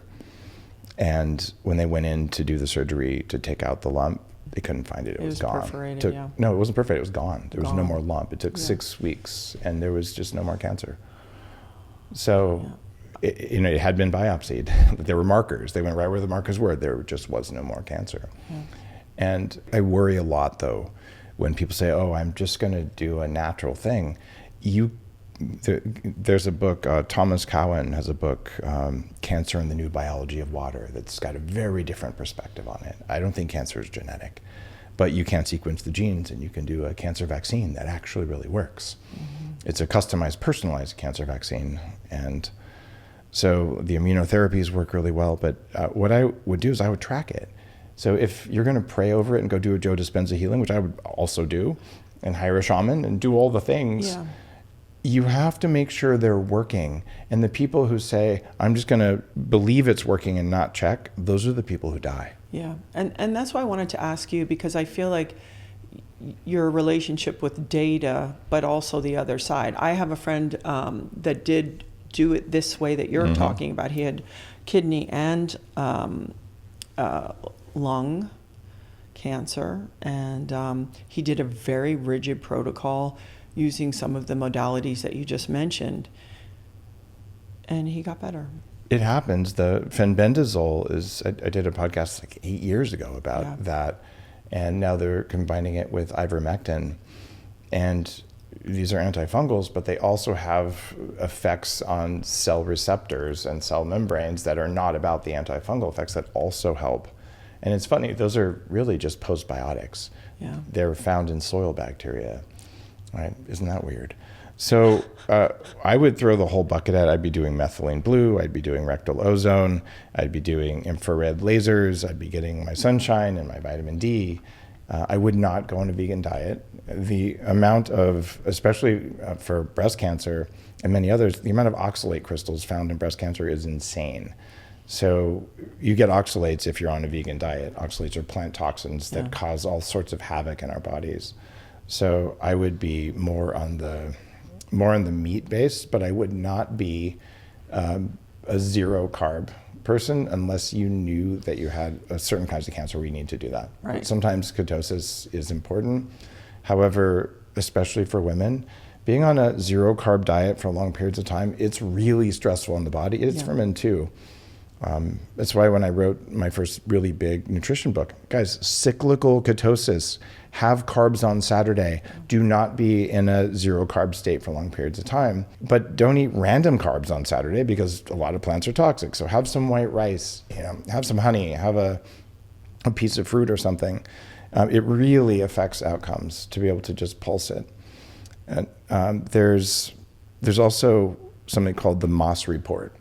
Ralph Moss has been looking for 25 years at all of the data on cancer. If you go in, you buy the report for the type of cancer you have, it'll stack rank all of the alternative and all the Western techniques based on the very latest research to tell you exactly what's most likely to work for you. Mm-hmm. And then you sequence your cancer, if your insurance company will pay for it.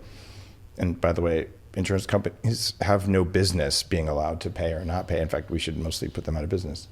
But then like you've got the recipe. So the other thing I'm just going to point out, since we're talking about cancer, it has never been easier to detect cancer early. So when people come through our unlimited.life, VIP concierge longevity thing, we've about 10% of the people using advanced screening have cancer they don't know about.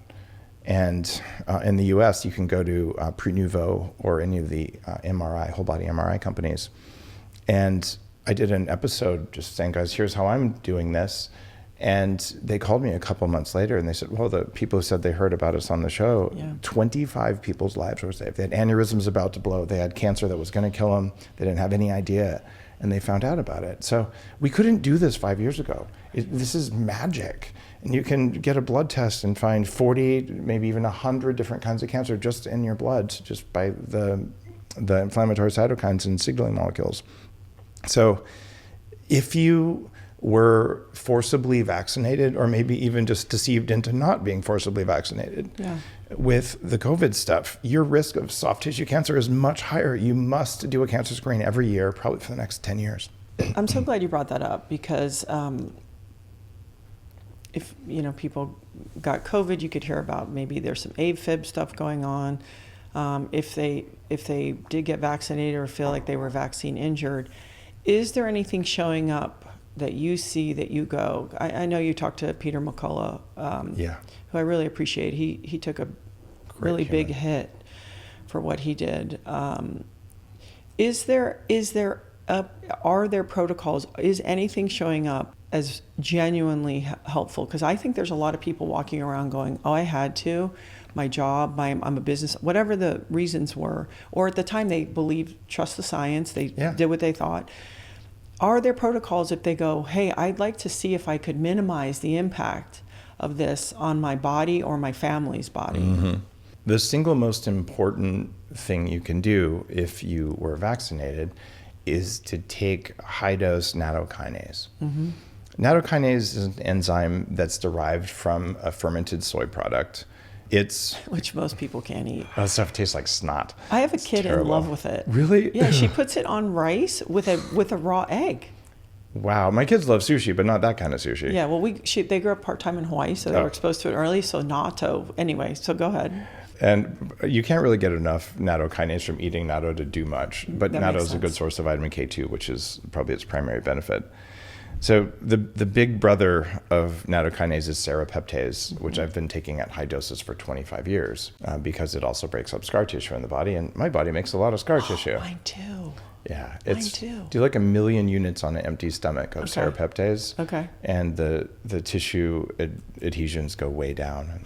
I love that. Even now, some plastic surgeons are using it post plastic surgery to reduce scarring. Yeah. So leave it to the. I always say, like, follow the horses, follow the plastic surgeons, you know. And the bodybuilders. Yeah, they know stuff. Exactly. They totally know stuff. So the nattokinase is a good one? Yeah, what it does is it directly breaks up the spike protein. It's a protein digesting enzyme. It also reduces soft plaque. So if you just have cardiovascular disease and you don't think it's related to the injections that you may have received, either way, 12,000 units of nattokinase is the lowest dose, and I would probably just kick it up to 20,000. I do about 20,000 of natto and 1 million of serrapeptase every night. At night? Yep. And just because my stomach's empty, you need to have it on an empty stomach. Okay. If you take it with food, it'll digest your food, not your plaque and not your spike protein. A lot of people with long COVID, there's a whole nother thing. I could only put it on my Telegram back then because they canceled me for talking about cytokines. I lost 95% of my traffic. Oh, geez. There's the mast cell and low blood pressure thing is a big deal. So if you have long COVID, you should research mast cell activation syndrome, and you should do Claritin and Pepsid morning and night. I find for about 80% of people doing that for 6 months really, really helps.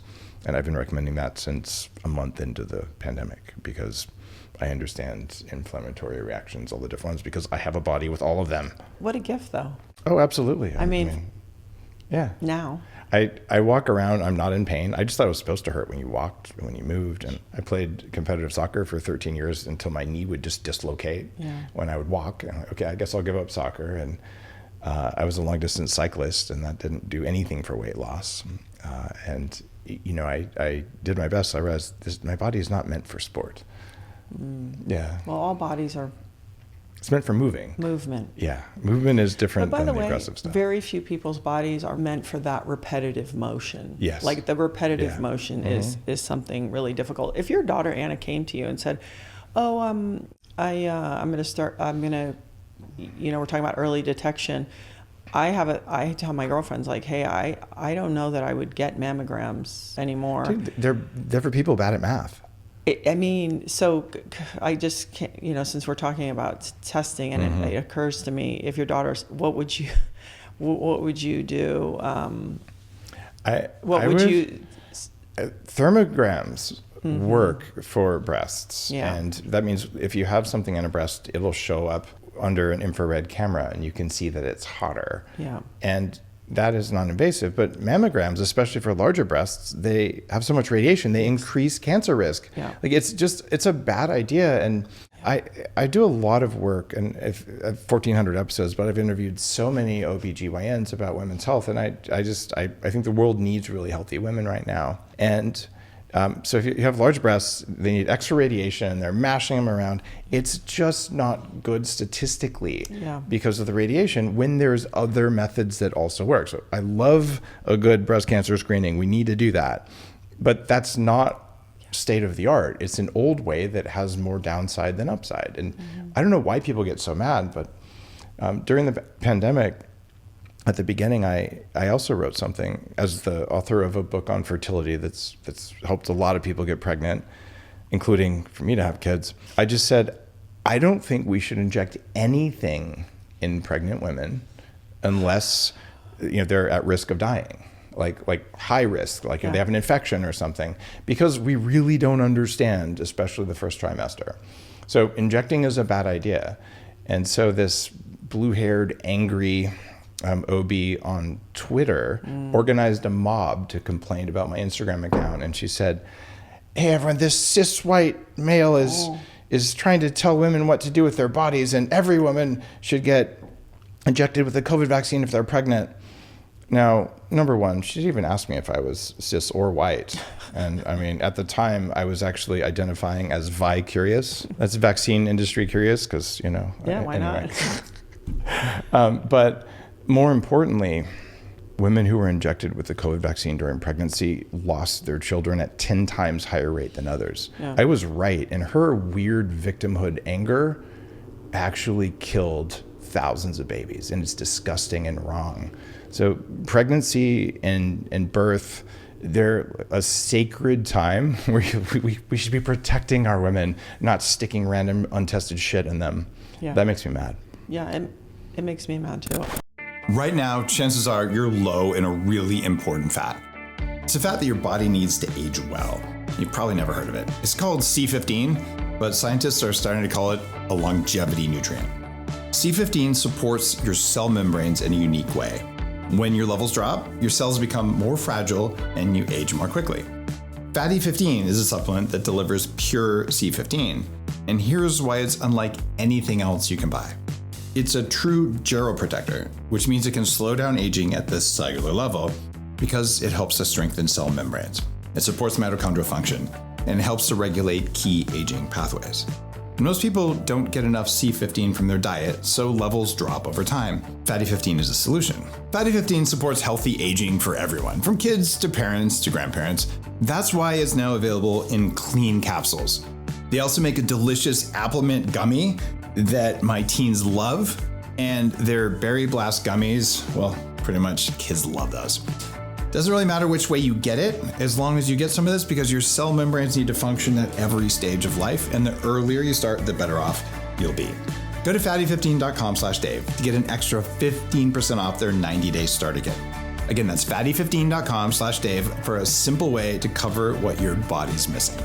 You really can't biohack your way around a broken gut because everything starts in your microbiome. It's tied to your immune system, your brain, your metabolism, even how well your body responds to everything you do. So your microbiome is off, your supplements just deliver less energy, less of what you're paying for. And I've tried a lot of probiotics. Omnibiotic is one of my favorites, and I use it regularly. Most probiotics never make it past your stomach acid. And the top probiotic brands in the US average a 7% survivability rate. Omnibiotic reaches about an 83% survivability rate. That means when you take it, it actually gets where you want it to go. Probiotics aren't a one-size-fits-all. If you want better stress resilience or better recovery, detox support, better metabolic health, they make different formulas to get you different results. My favorite is Omnibiotic HIGHX. Clinical studies show HIGHX supports your liver function and improves cardiometabolic markers, lowers lipopolysaccharides. This is a toxin that gut bacteria make that is tied to aging and brain fog, something I have a particular problem with given my genetics. So that's why I love Omnibiotic. Find the formula that fits you at omnibioticlife.com. Use code Asprey, 20% off your first order. I really like their formulas. Sometimes when I watch kind of the landscape of, let's call it healthcare, Yeah. you know, it is what it is, the business of you know, food and medicine and pharma. Mm-hmm. It just, the only thing that makes any sense to me is that, you know, are there energies and forces in the world that have always battled, and this is just a modern, you know, battle of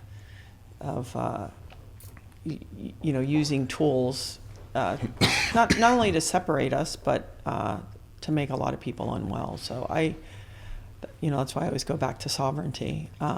Okay, so in sort of starting to wind this down, I could talk to you for hours.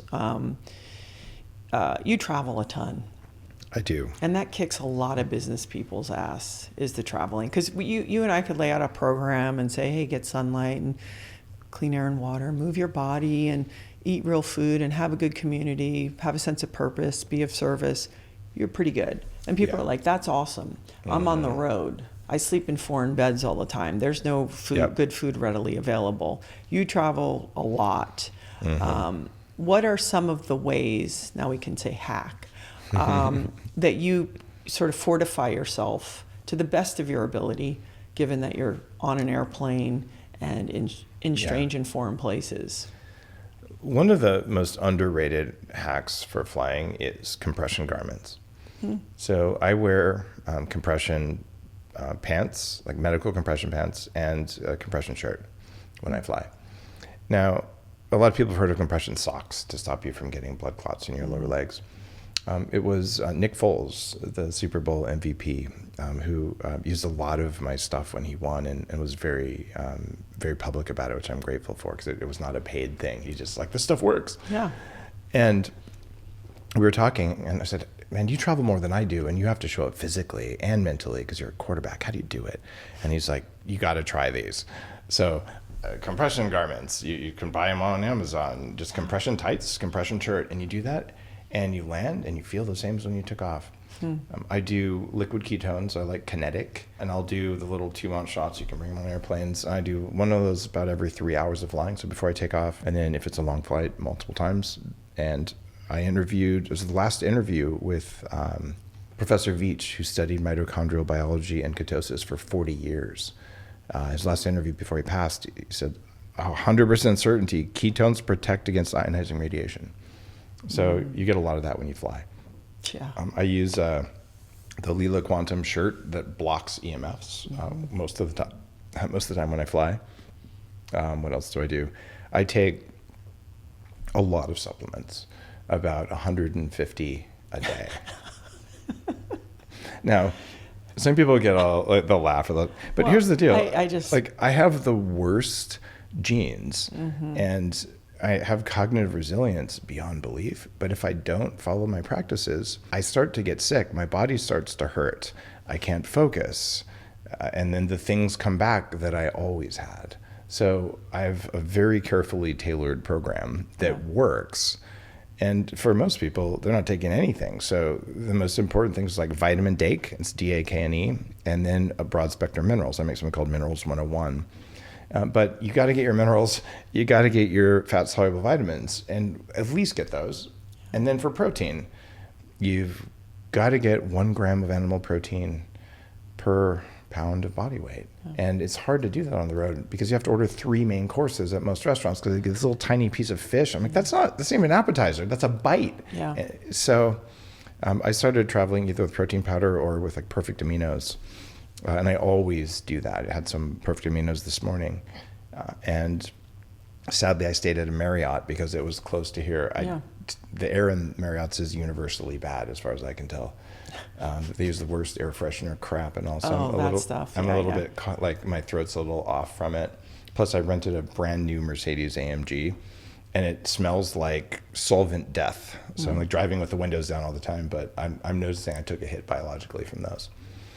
And people could say, Dave, you're weak.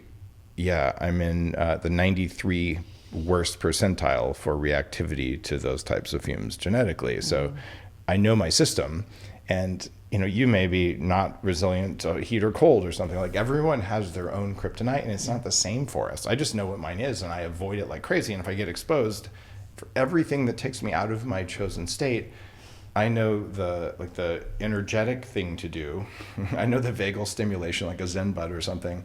And I know the supplement and the pharmaceutical and the nutritional and the lifestyle. So I'm basically, with as little effort as possible, playing this game of managing how do I stay incredibly powerful and energetic and grounded and able to focus for as long as I want all the time. And I'm willing to do all that work because that state is so precious.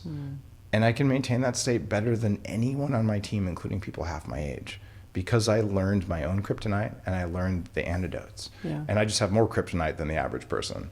And so if I can live to at least 180, I think it's going to be far easier for most people. Well, it's interesting because I always say to people, as an athlete, there's been many times I've been injured where literally, if you said, hey, there's a fire, I wouldn't have been able to get up and run out of the building. Or you're sitting on the toilet and you have to have a strategy to stand up because your knee is, you've just come out of a surgery or you're hurt. It's like, I don't need that lesson. And maybe because of your early adult life, that reminds you, oh, this is why I'm going to have this practice. It does. I've had 3 knee surgeries before I was 23. And man, I was like, I'm not going to do this again. And I probably won't. But years later, it was probably 5-6 years ago now, I had to get the joint in my big toe rebuilt from an old yoga injury. I was doing a crow pose and I kicked back to plank and I just stubbed the toe and it started calcifying. It turns out I have square joints, which usually calcify as you age anyway. But it was affecting me because I couldn't do things like ride a bike because my foot wouldn't bend because there was chunks of calcium in that injury. So I went in to do it here in Beverly Hills with Dr. Elie Sadre. He'd invented this procedure. And I said, I don't want to be awake for it. They numb the leg and I'm kind of laying there. And then you hear the bone saw. It's like, and I'm like, Doc, it's getting hot. It doesn't hurt, but I can feel the heat. Oh, yeah. And he looks at the nurse and goes, I'm having a hard time getting through the bone here. Oh. And afterwards, he said, Dave, I operated the same surgery on someone half your age and their bones cut like butter. I've never had a hard time getting through bones before. Like, what are you doing? Like, well, I think I'm physically more resilient than I ever have been in my life because of biohacking. And I'm the worst case to be able to do this, and I can do it. So I take all the lessons, all the pain and suffering and experiments, and I just share them. But one thing I've never done is I've never said, here's everything I take. And people have offered me tens of thousands of dollars to tell them. But it's your program. It's for my biology. Yeah. And if you took what I take, you're a woman. You have a work. different body weight. You just fill your pants and get a headache. Yeah. Right. And if I did what you did, I'd probably grow boobs because I'm guessing you'd get estrogen. Like it's okay that we all are different. I got patches in there if you need one. And does it ever feel lonely? I know you have your family. I know you have your kids. 5,000 people come to the Beyond conference. Like every time I go anywhere, someone's one of the flight attendants stopped and they're like, but can I we don't mean people. I mean, does it feel lonely? Like, someone's coming to you. They're either looking for your information or your answer. Is anyone ever like, Dave, how are you doing? People do it a lot. I'm blessed to have some really good friends in Austin. I think people are very respectful. Most of the people who stop me in public, it's sometimes there's like tears in their eyes and they're like, I just want to tell you like how much this mattered to me. Like it changed my life. And they're just bringing like profound gratitude because they were suffering as much as I was. Mm-hmm. Right. And like, that's meaningful. And sometimes they're asking me for advice and they're usually like, I don't want to take advantage. I'm like, I do this for fun. And if I can spend 5 minutes with you and now you can get pregnant or this thing that's been plaguing you goes away, what better return on investment of 5 minutes of just like intuiting what's going on connecting and just sharing some knowledge. And then everything changes, right? Like, I think that's beautiful. And for me, like, that's why I'm here. So that doesn't bother me. What about late life attention? I'm always fascinated. So like when you come through sports, right? You maybe get your picture in the newspaper, your junior year or something, and it drips in pretty slow, the attention. And you play with people who get more attention.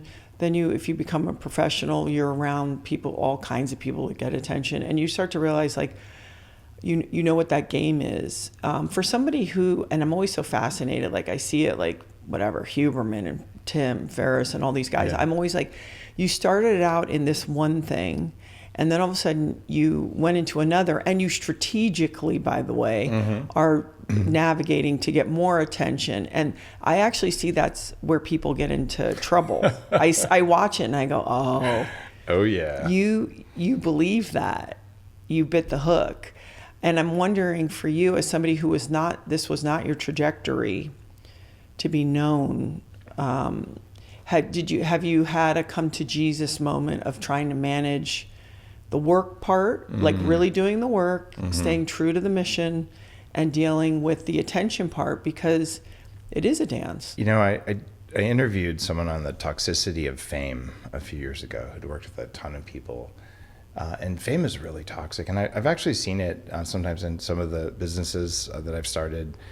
I'll put a guy from the business on the podcast, they get a little taste of fame and they just go dark. Like the ego becomes so powerful. And so fame is it can be really nasty. And I think Tim Ferriss has handled it really well. He's pretty much a recluse at this But that point. Wasn't his real, I'm just saying like, it's one thing when you get marched into it slow.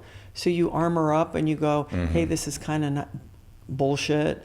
And I'm just going to do my job and understand. People go, you're great. You go, okay, thanks. People go, you suck. You go, okay.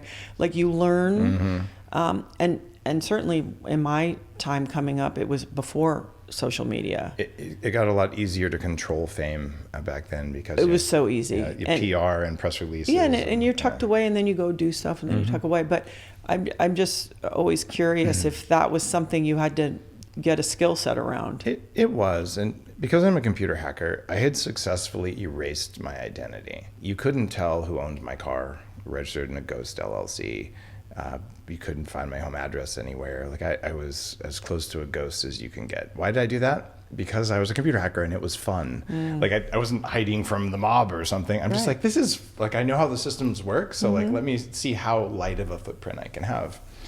And when I decided to do biohacking, I thought, damn it, I'm going to have to give up my anonymity. And I'm willing to do it because it's worth it, but I was never seeking fame. And the reason I didn't seek fame was that when I was 23, Entrepreneur Magazine ran an article about me as the first person to sell any product over the internet. The very first product was a t-shirt that said caffeine, my drug of choice. It had this caffeine molecule on it, on the tattoo I have on my bicep.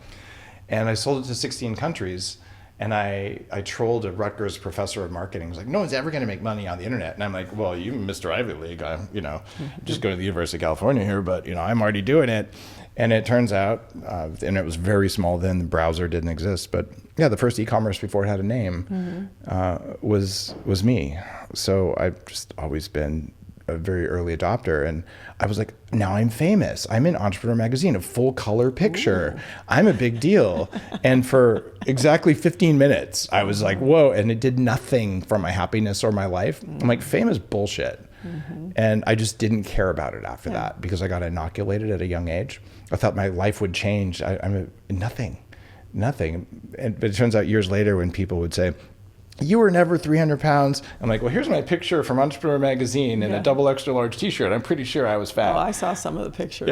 Yeah. I was a big boy. Yeah. And so, but that experience of like getting a massive press hit at a young age was so good because it didn't matter. And a few years later, I made $6 million when I was 26 at the company that invented data centers. I looked at a friend and I said, I'll be happy when I have 10 million. Right. And I look back at how stupid that was, but I just like the money didn't make me happy, right? It just didn't. So like fame and money just don't work. I guess I'm gonna have to work on myself, and to get those lessons that early, along with the lesson of just having really poor health, like maybe I'll get my health back, and then I'll do the spiritual work, and that's really what's behind biohacking. What are the things that have really shown up now that you've been doing this long? What is it that you just simply cannot hack? There's nothing you can't hack. Come on, Dave. I taught my kids this early on. We don't use the word can't. I remember my son when he was 5 or 6, he's like really frustrated. He goes, Daddy, you can't travel to the middle of the sun right now without a spaceship. And I said, sure you can. He's like, how? And I said, well, change the laws of physics. He goes, I don't know how to do that. And I said, oh, well, maybe you could learn how to do that then. It might take you the rest of your life, but I'm pretty sure that there's some physics we could learn. And he's like, fine. So there are some things that we as a species don't know how to do. The list is shrinking rapidly. The amount of money and research and breakthroughs in longevity is insane. We just used AI to discover 400,000 new antibiotics. 20 years ago, we were afraid we'd run out of them, and then flesh-eating bacteria would get us. But do we really want to take antibiotics? No, we don't want to. But if you're dying of a flesh-eating bacteria, they're useful. Thing. Yeah. That's the thing I always say. If you have an infection or something, that would be the only thing. Yeah, and I'm not saying that anyone should be taking them regularly. You don't want to do that. No. And they can save your life. And I just with our longevity members, we do something called stem cell reprogramming, where you pull all of your white blood cells and stem cells out, at least the stem cells in your blood, and then you reprogram them to be like baby cells and put them back in. And I did that a few weeks ago. And oh my God, it's so cool, the amount of things.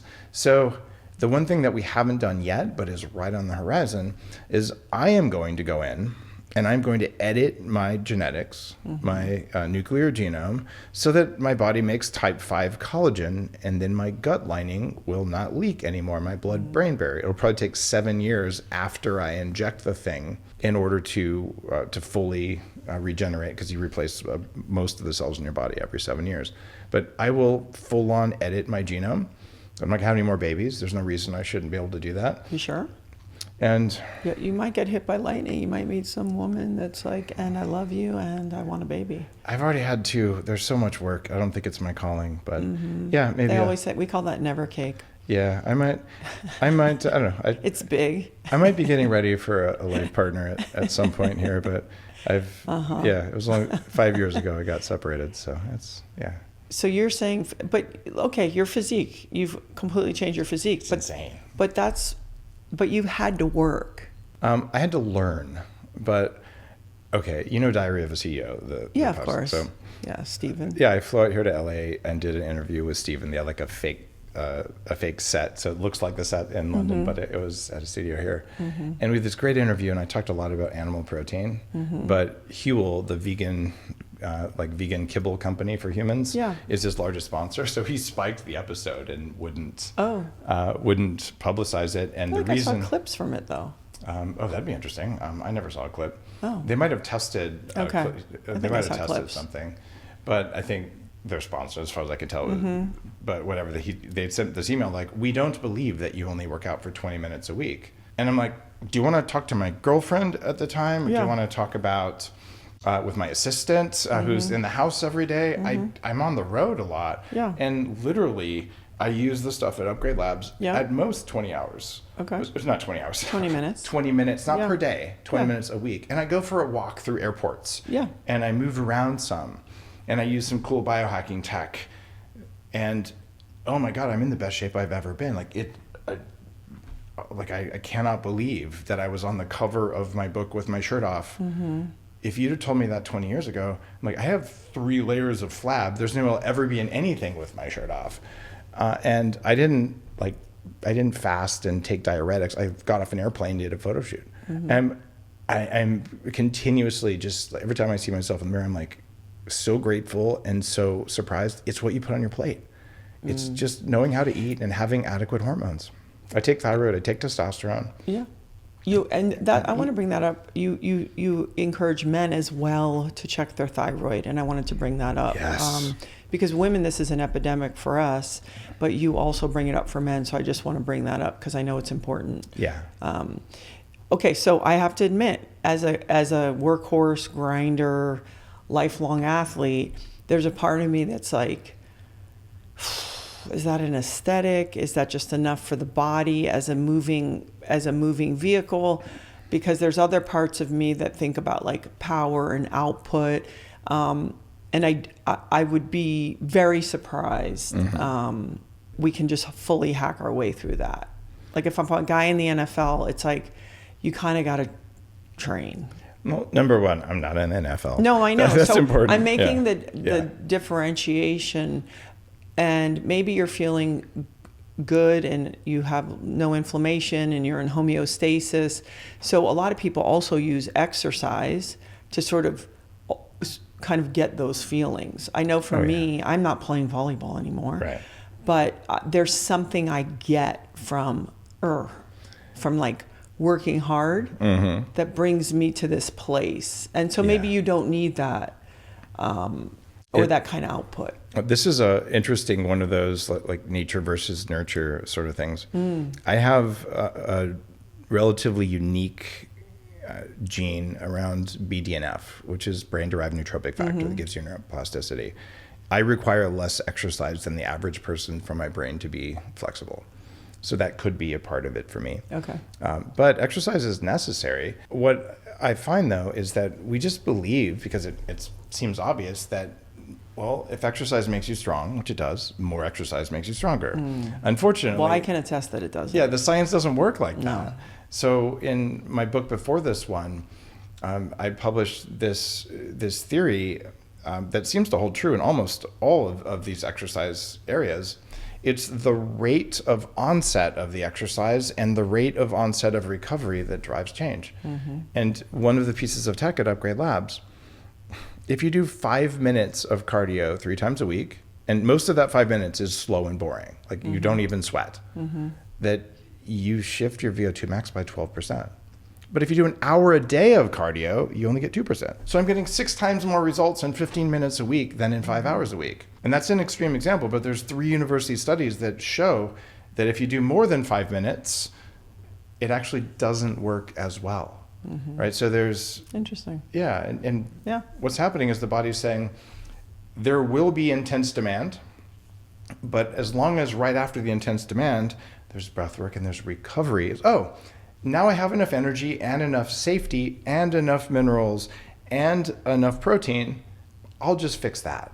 But if instead you're like, oh no, that was just the first of many on this grueling high intensity interval thing, and I'm going to do 10 of these things, at the end it's like there's a tiger hunting me, I barely got away, I have no energy left because there might be another one. So it's like, how do I wake it up and make it go? So it's about intensity, and then you get some people out there saying, well, muscle mass is the single most important thing for longevity. And type muscle quality. There you go. Yeah. It's about strength and muscle quality. So I just did an episode where we looked at my whole body MRI. And the guy who looked at it, I was an expert at fat deposition patterns. He's like, Dave, of any influencer of any age, you have the lowest fat I've ever seen in muscle. There's no fat in your muscle whatsoever. Your muscle quality is insane. Muscle quality, yeah. And the fat deposition everywhere else is just like, this is unheard of. My one issue is I don't have quite enough of the beneficial subcutaneous fat. So I probably should fatten up a bit, but I'm just working on controlling how to get the fat where I want it. Yeah. That's a good problem to have as a guy who's all of my family's obese except for me. So, must be wild when you go home and nobody listens, right? An expert, somebody who lives a mile away. It's like, yeah. And you can't say, I mean, it's not that you can't say anything, but you're not going to be the guy every time you go home to be like, blah, blah, blah, blah. I mean, I don't judge people. I no, but I'm saying it's like. Here's a trick for people if your parents don't listen to you. It works on my dad really well. I hope he doesn't see this. I just say, I found this really cool thing, but it's not for you. And then he'll do it. Yeah. Yeah, but if I tell him, you should do this, man, there's all these reasons. And yeah. Oh, okay. No. I have that with Laird, actually, because he's he's a contrarian. He just can't help it. Yeah. And so what I say is, there's been some interesting research and data. I've been exploring it for a few months. I think I'm going to try it. I got extra if you want to try it, and I leave it. But if I go, you should do this. Yeah. But it's also what makes him great. So it's not intentional. I think it's in a great quality. A lot of entrepreneurs have it, and I was actually diagnosed with oppositional defiant disorder when I was young. It's like ADD, but the Rage Against the Machine song, like "F you, I won't do what you told me." It's just playing in your head constantly, and you respond before you can think with that. Yes. I don't think I have it anymore, but I'm still a contrarian. It's like if everyone's doing it, it's probably dumb. No, that's the same as Laird. That's exactly. They're all going that way. I don't know what what that is. Gross. Yeah. So because peptides are on deck right now. What, 7 of them are getting reviewed to yay or nay? Is that right? Something like that. Okay. What peptides? I know BPC 157 has the most studies. So we love that. Okay, beauty and other things, copper maybe showing up is pretty interesting. Is there anything that shows up for you in the peptide space because it's so popular? I want to say this. I interviewed Tina Moore a long time ago, especially when Ozempic came out, and I had this prejudice because I sort of thought, okay, well, these people are going to pay a hefty price later, the Ozempic group. But then she educated me that, listen, the peptide in Ozempic, not the delivery amount, is super regenerative for your organs and inflammation. And so once I heard that, I was like, okay, that's interesting. So I just want to set the table with that so people don't think that it's, a hammer's good, but not on, to clean the windows kind of thing. So is there any peptide that because you are so ahead, that you go, these couple are pretty interesting? Yeah. I've been using peptides for about 15 years. Yeah, of course. Wrote about them in Superhuman. I was like, guys, these are up and coming. When the first study of Ozempic for weight loss came out, I found the lead researcher and interviewed him before all the clinics, before all this stuff. And I looked at this, I said, these are longevity drugs.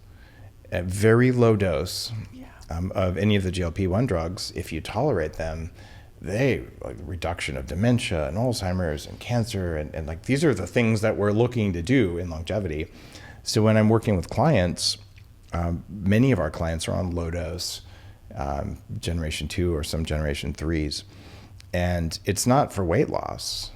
It's for longevity, but it's very tiny doses. I do not use GLP-1s because even when I take a 10% dose, I just feel tired for 3 days. I think my mitochondria just do not like them. Oh, interesting. So I want to use them, but I have not found out how to tolerate them. Go figure, right? Well, you got other tricks. You're okay. My metabolism seems like it's doing pretty well. So I would say that there's two, aside from the GLPs, that are really interesting. One is called SS31. And this stuff is really incredible for mitochondrial renewal. The problem is it's relatively expensive, and people are doing 5 milligram doses, but all the studies are on 40 milligrams. So I tell people, instead of doing 5 milligrams for a year, just do 40 per day for about 4 to 6 weeks. And man, it's like rebooting your mitochondria. And this is important because another peptide called MOTS-C is popular. And MOTS-C is like adding a supercharger to your car. But if you add the supercharger and you haven't fixed your gaskets yet, you're just going to blow your engine. So I worry when I see people who had chronic fatigue or long COVID or something, or they're just aging, and say, I'm going to put a supercharger on. I'm like, you might want to do the valve job first. And that's what SS31 is. And people feel a huge difference when they take the high dose and they don't feel it at the low dose. That'd be one category. The other one would be the Russian bioregulators. And these are less known. And I'm telling you, the Russians are really good biohackers. They just see the world differently, and in their culture, it's like modifying humans is just like what you do. So a professor figured out that extracts of peptides from young animals that are system specific can really work. And the ones that are most famous in the West are epitalon, which extends telomeres, and pinealon, which helps activate your pineal gland. There are many more. There's one for your vascular system, one for GI, one for skin. The list goes on, but those can be very, very powerful. Cerebrolysin is another one that helps with your brain. So I would put those at the top of the list. If you can afford it, can you find them? You can find them, and many of them are active orally for the. Interesting. You just have to be on an empty stomach, and so they're like $40-$50 for a month's supply, so affordable. Some of them are also injectable, but they get to be more expensive. Yeah, those are, and then GHK is well known for skin and all for years. Are you hopeful about where we're heading? Because it's a loud world, and the world wants to tell us how bad everything is. And I'm wondering, from your perspective and the way that your brain works, do you feel hopeful? Reality isn't what you see. For many, many, many years, the people who run the government and run the world have been manipulating what we see in the press. I mean, Walter Cronkite worked for the CIA. And you say, Dave, that's conspiracy theory. No, it's a matter of record. It actually is real. So whenever I see anything on social media or on the news, especially if I even watch the news, I'm just like, what are they trying to make me think? Because it's probably not real. It's like this argument, even Hollywood, Hollywood is what you make magic wands out of if you practice the Druid traditions. It's all smoke and mirrors. So am I hopeful? Yeah. Like, this is the most exciting time to be alive ever. We actually have AI. I can work with a client, and if you give me a couple hours, I can do what used to take me 2 months of research to do. And it is damned good. And I can talk to anyone on the planet with no cost. I can go anywhere I want and get there easily. We have the ability to connect and to transform and to understand ourselves better than any time in recent history, given that we're probably the third advanced civilization on the planet. There might have been other times, but I don't have good memories of those times, let's put it that way. So, holy crap, now's the time.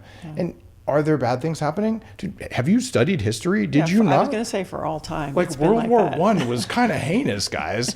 Mustard gas, anyone? And, World War II was terrible, and the Korean War was terrible, and we've pretty much been a constant war since the 1800s. And before that, history is probably all bullshit anyway. The stories that they tell us do not match the observable facts, so who the hell knows? But you make the world is what you make of it. You have the ability to perceive many things you don't perceive because of the way that you've been programmed. And your body gets programmed to either show you things or not show you things. It's not you. And it shows you the things it thinks will help you stay alive.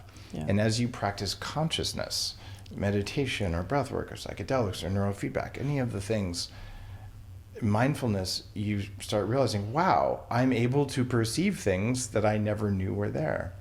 And one of my favorite stories that illustrates this is one of the first explorers came to, I think it was the Cook Islands, and they'd never seen a large sailing vessel before. Yeah.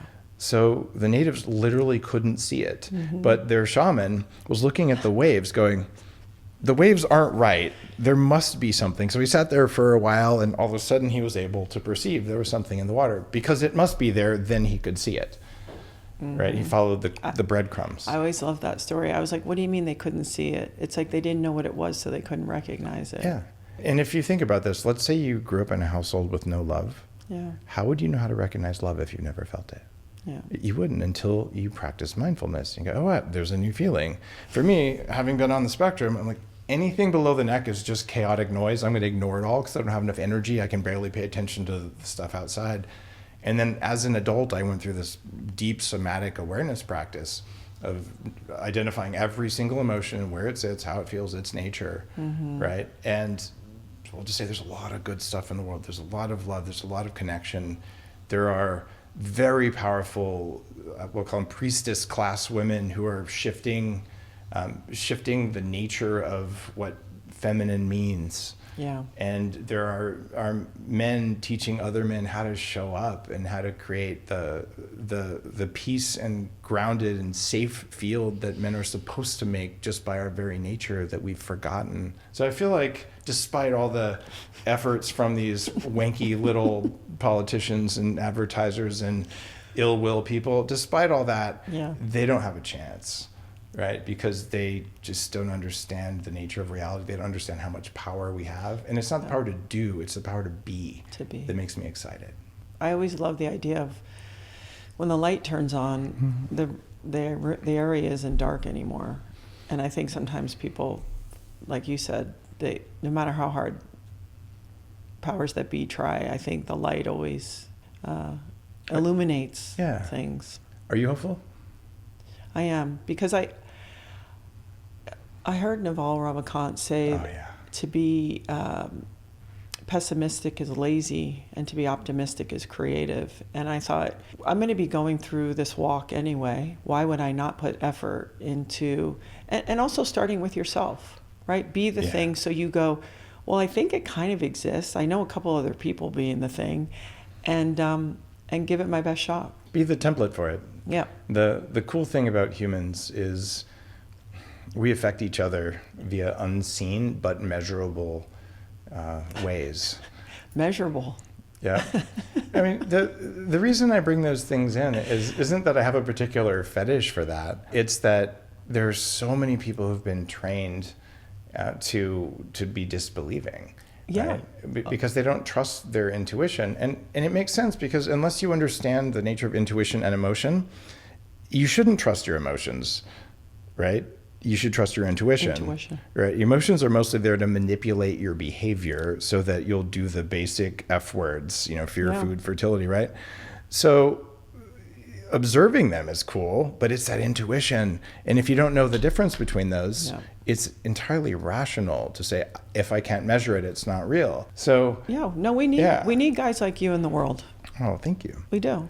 Well, Dave Asprey, thank you for your time and all your work, and for just letting me, ask you maybe some things that were a little more personal. I really appreciate it. And people you give out so much information. So we'll have all your books and your shows and all everything, and obviously in the show notes. But thank you, and thanks for coming this way today. You're very welcome. Thanks. Well, Gabby, enough about me. I want to learn some things about you. Okay. I'll do my best. This is the easy part. Well, yeah, do your best. I think it'll be pretty good. What's gotten easier for you at 55? You're so kind. 56, but close enough. Who goes up? We'll round down. I think what has gotten easier for me is the notion of not only acceptance, but moving quicker to what should I be paying attention to. I think sometimes when things are happening that either make me scared or agitate me or frustrate me, instead of responding to them, I try to go quicker to, well, maybe something more important's happening and I'm not paying attention to that, and not to try to control every single thing. I've used force and discipline to make a lot of things happen, and I still have that energy, but I've learned that there's other ways I can still accomplish things without, willing them and forcing them and grinding myself into the ground. Would you describe yourself as feminine? Yes, it's just not. This is another thing, is I had to learn that my picture of femininity was in contrast with how I'm feminine, and that how could I embrace the ways that I'm feminine and trust that and serve that to my friends and my family and my community, instead of going, well, I don't do it the way they say you do it, so I must not be feminine. I love that answer. So when I kind of read you energetically, you have a good amount of masculine energy. And I'm not saying you're masculine. Oh, no, I'm not. You can't offend me, Dave. Oh, I probably could. I don't think so. I've been in a 31-year relationship. I have 3 daughters. That's a good I've had point. my ass handed to me over and over. Okay, I take that back. I'm very masculine. Yeah, well, I actually Here. see, you and you're up here, and just even your energy field is, you have that masculine ability, but you also have like the wise, and this is a positive term that I'm just, but like the wise elder woman, like the mother energy, but it's like the wise mother energy, and that it feels like you've learned to step into that, but it maybe isn't where you started your professional career. I think that's very astute of you. I think that felt really comfortable for me, which was that I do want to be loving and caring and supportive for people. I do want to be able to hold space for people, but I'm just not the type of person who does it in this kind of way, which also feels good at times. When I have a friend who's like that, and when she does it to me, it makes me feel really good. And so, but it's about going, well, maybe I'm just going to offer it the way that I know how. Yeah. Well, and there are also just different aspects of the feminine and different aspects of the masculine, and very few people embody all of them.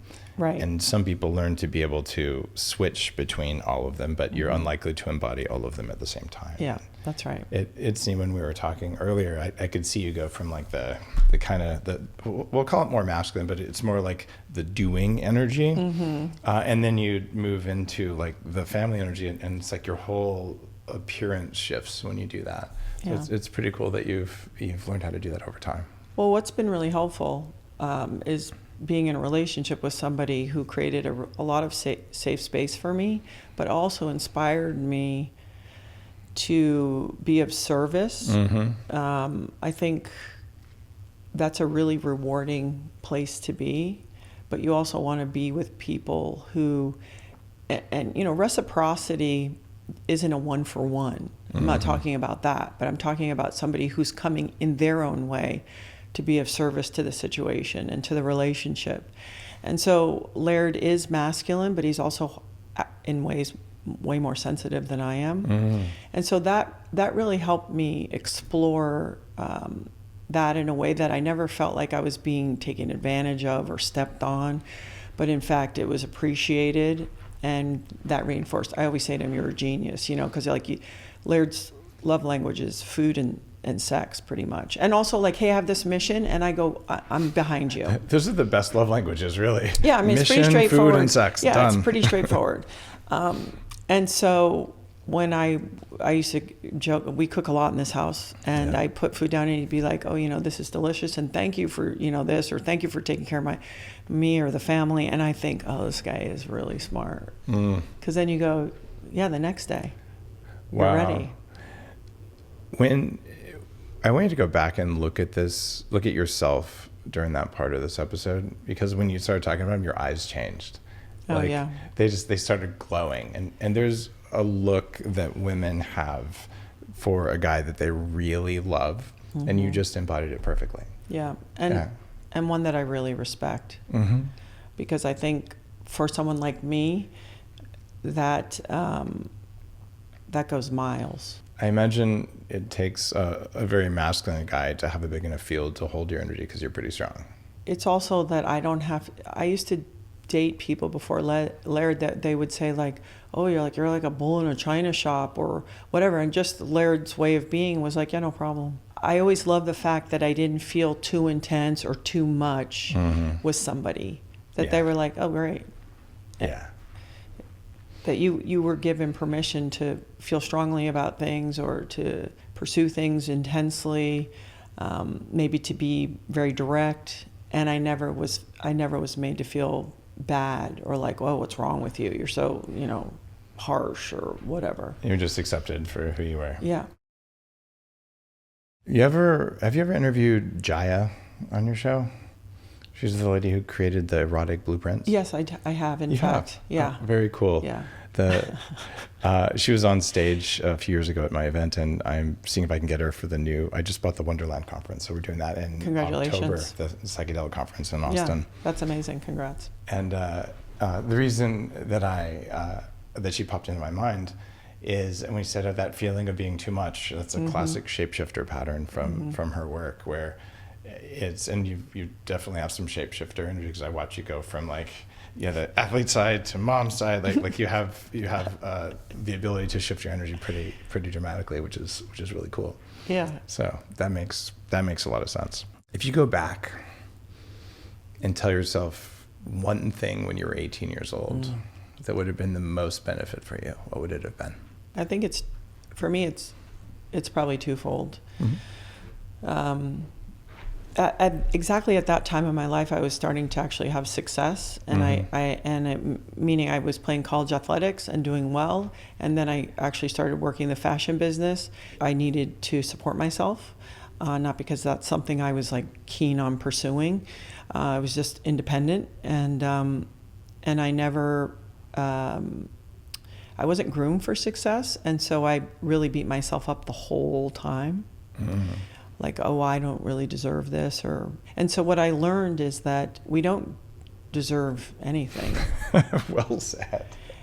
And so I would have shifted. I did it later, much later. I would have said, cool, if you feel grateful, then really be a good steward of this gift. Whatever this opportunity is for you, it doesn't really make sense to question it too much, because it's never going to make sense. So why don't you just do a really good job and show up? And the other thing would have been, of course, that you're never going to make people understand or get that while you're in pursuit, you're still actually trying to be what one would call a decent human being.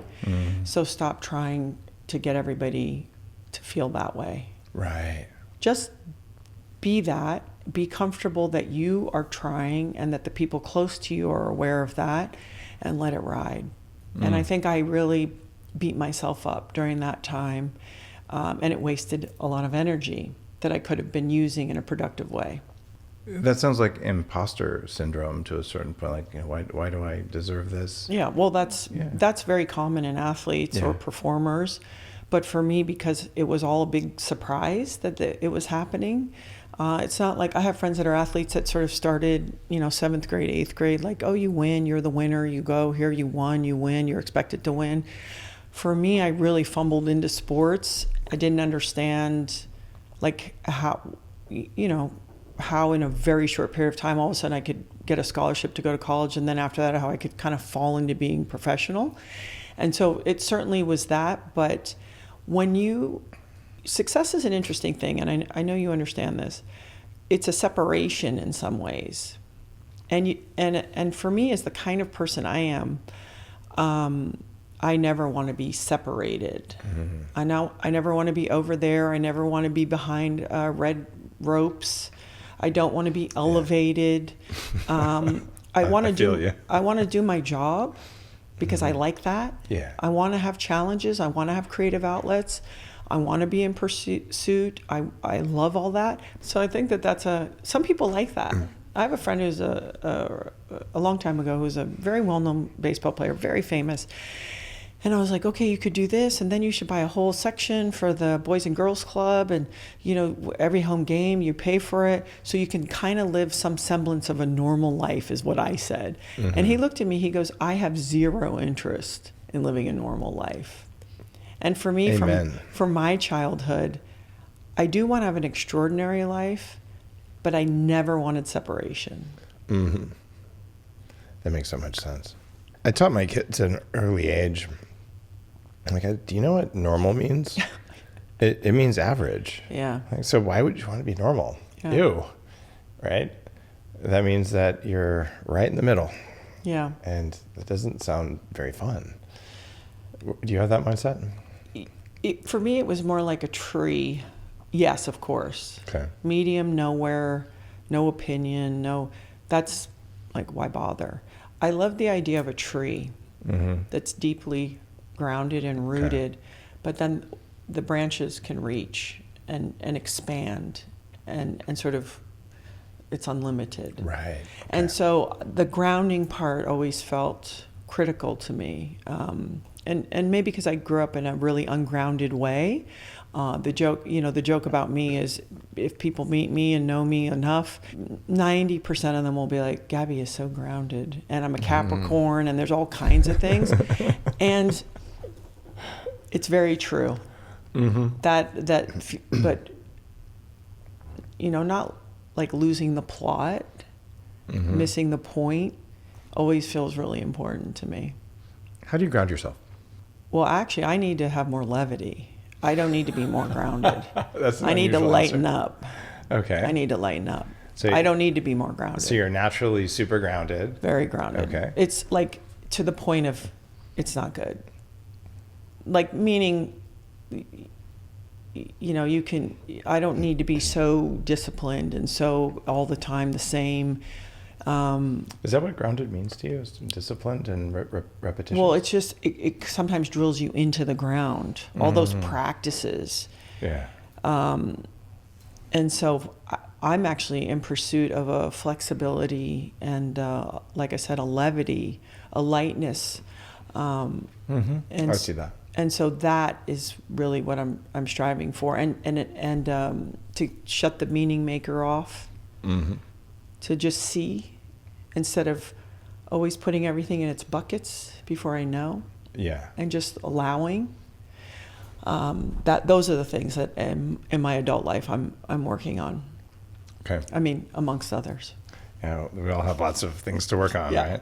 right? It's interesting. So I've never asked someone this, but what's your levity practice look like then? How do you have levity? It's actually the minute I start to feel my intensity it's sort of when it's not warranted, or at a sort of unequal amount to what the situation is, I look outside of myself. So when something's happening and I notice that I start to do this thing, I go, oh, look outside. Look at the horizon. That's why I have a house on Kauai in here, and they're both up. Yeah. So I can be up and over. So I can stay expansive. And I can see the light. I can keep perspective. So my levity practice comes from being able to just maintain perspective. So I'm smaller. My perspective is smaller. I don't take myself too serious. And also, I do have a side of my personality, like when I train and my hair's in a ponytail and I'm sweaty and I'm in my gym clothes, I'm like a teenager. I'm inappropriate. I'll say things, and I think that really keeps me, grounded to, teenagers in certain ways, if they're not tormented all the time, they kind of call balls and strikes. Yeah. And I think that gives you levity. The most successful agers I've worked with, especially when I was young, guys in their 80s, they were the ones who made 7th grade jokes all the time. Yeah. Right. Yeah, men and women both, but the ones who just were wildly inappropriate and silly, and they just had this embodied childlike sense of humor. I think it's important for longevity to do that. If you get too serious, it doesn't work. It's no good. And being married to Laird has been helpful because Laird is really looking for fun, even though some of his fun might be hard. He is not distracted by the to-do list. Mm-hmm. And he's a show-up person. He's a, do-it-yourself, fix-it. He's completely present, but also and equally, it's like, hey, what are we doing down here? And isn't fun supposed to be a part of this? Yep.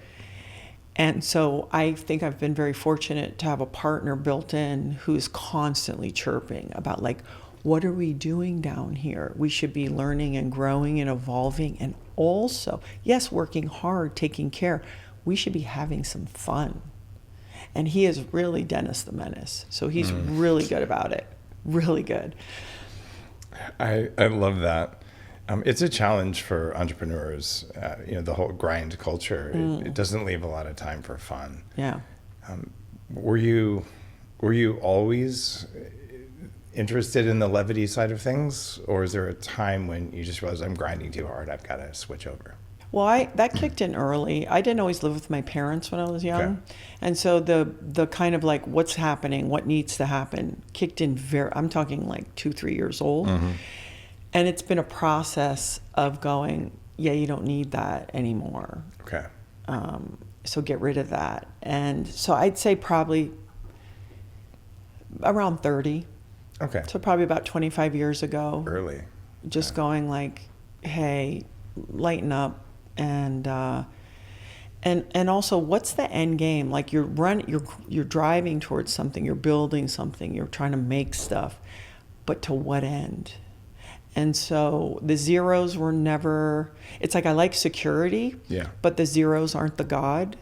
And that's a really interesting place because the other part of this has been that my family, even though I'm very goal oriented, what I realized later in my life is that actually my family, this was always going to be the most important thing. Mm-hmm. And I didn't know that about myself. I thought it was going to be about accomplishment. And it was really always about my family. And then the accomplishment part is fun because it's more like, well, what can we do? And now what I'm trying to actually do is allow more expansiveness, because I also equated success and too much of it as something that would destroy my family. And now I'm going, well, that's maybe not the case. So let's see what can happen. Do you worry about being too successful? I have for a long time. Be successful, but not in a way that it takes you down. And I only saw a lot of examples of like big money people where they're in their second or third marriage, their kids never see them, or people that are hyper famous that lose their minds. So I was always seeing these stories, and I thought, okay, well, I need a little success so I can do the things I want to do. I need a little attention so I can get the jobs I want or make the businesses. Yeah. And now I'm like, have your practices, stay connected, but let that go. Because I was probably my biggest own inhibitor and break. Because the real life, the quality of the real life, I didn't want things that would destroy that. What do you think so many women hold themselves back? Well, the kiss of death for a woman is to be singled out. By? Well, out of her group, right? Because, it's so funny. They tell us, be fierce, be strong, be independent, do those things. Who the hell do you think you are? Yep. So it's like a sliver between the two. There's a basketball player right now, Sophie Cunningham. Have you seen her? Yeah. Because she seems still a little bit like a playful kid, that's why she can do it. Because she hasn't, something in her, it's like she's really just playing. And, you knock her, she goes, you knock me, I knock you. Like, it's like a kid. Yeah. And so that's why she has the courage or the ability to do that. So as they tell us when we're young, I was born in 1970, you can do anything, go get it. But the minute you kind of really do, they're gunning for you. Because as women, right, we're supposed to be part of this home tribe. No, there's a lot of sniping that happens. A lot. And it's, but I will say this, once I learned. My nature is actually to be completely comfortable with you being a badass female. I played with a lot of badass girls, and then I realized you and I together can get more done together. Your strengths could actually help me. I'm not born with them. You have certain things. So I learned very early to celebrate the strength and power of other women. Yeah. But also simultaneously to develop and step into my gifts and talents and power. That had to happen so that no matter what, I could stand in my legs. And that every time I saw you, you were more intelligent, more beautiful, more successful, stronger. Could come from the point of view of like, that's badass. But because I was in my own practice. Right. And I'm like, no matter where I go, I'm not going to try to dominate, but I know I hold space. And when I can do that, I can be around all kinds of women and be like, hey, congratulations. More than a few women I've worked with in tech have expressed that the glass ceiling for women is put in place by other women, right? Because of this kind of, you're too big sort of a thing. And on my team, across my portfolio of companies, two of my biggest leaders are women who worked with me for 14 years. And they're such badasses. Yeah. And they don't snipe each other. They have this incredible trust. In fact, I have almost all women on my leadership team. I think there's 2 guys. But building that culture took a lot of years. And some of the most successful entrepreneurs I've worked with who are women had to do like a house cleaning of their inner circle in order to get to that level. Like where you realize, wow, I have a couple of friends who are envious or who are, holding me back subtly, and maybe they don't even know they're doing it. Did you have to go through something like that? Not as much. I did that pretty early. Okay. Where it was more about who comes in. I mean, I always tell my daughters, listen, there's a way that life works, which is you're in the middle, let's say, of your life, and there's rings around it. And based on people's capacity, they get to live in one of those zones. So don't be naive or foolish that you bring the person who doesn't have the capacity to really be your cheerleader into the inside circle. Let them be 3 tiers out. Yes. So that's more how I ran the dynamics of, I had a sense of what people would be like, and I would put them in the appropriate place so that I wasn't ever surprised or like, well, why can't they be for me? It's like, well, they've shown you. So just put them in the place so that the relationship works. Right. And as I get older, I have a few people that are on the inside, but because I can be their cheerleader and they can be mine. But I think I was pretty keen to that early. That's a gift.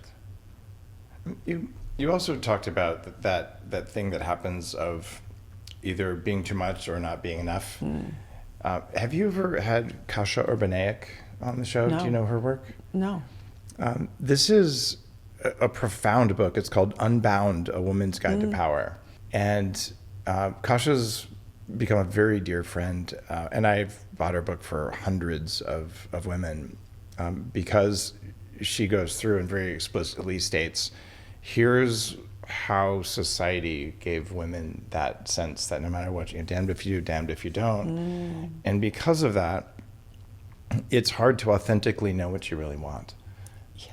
Because from an incredibly young age, you're taught whatever you want is too much. And so then it kind of, you lose that ability subconsciously and a set of processes to turn it back on.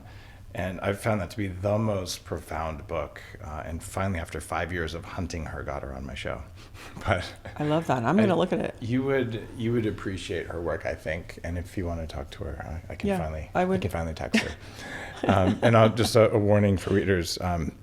She studied Taoism for 16 years in like the remote corners of the earth, but she paid for it as a professional dominatrix. So the first chapter is a little spicy, but Hey, You know, it's, but people who work in those fields understand the human psychology better than anybody. She's so gifted. She's like, I know power, I know men, I teach women, and today she teaches women not as a dom, just as empowerment stuff. But yeah, I was just so impressed with that book. It just blew my mind. I'm like, I had so much more understanding and compassion for that, because men, we have our own set of things, but it's not that. So just it was like, wow, like this book gets it. So okay. And you know, sometimes it occurs to me, like, I came from a field of women's volleyball at first and fashion, two fields actually dominated by women.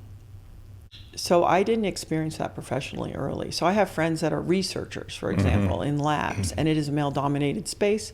She probably has to be twice as good.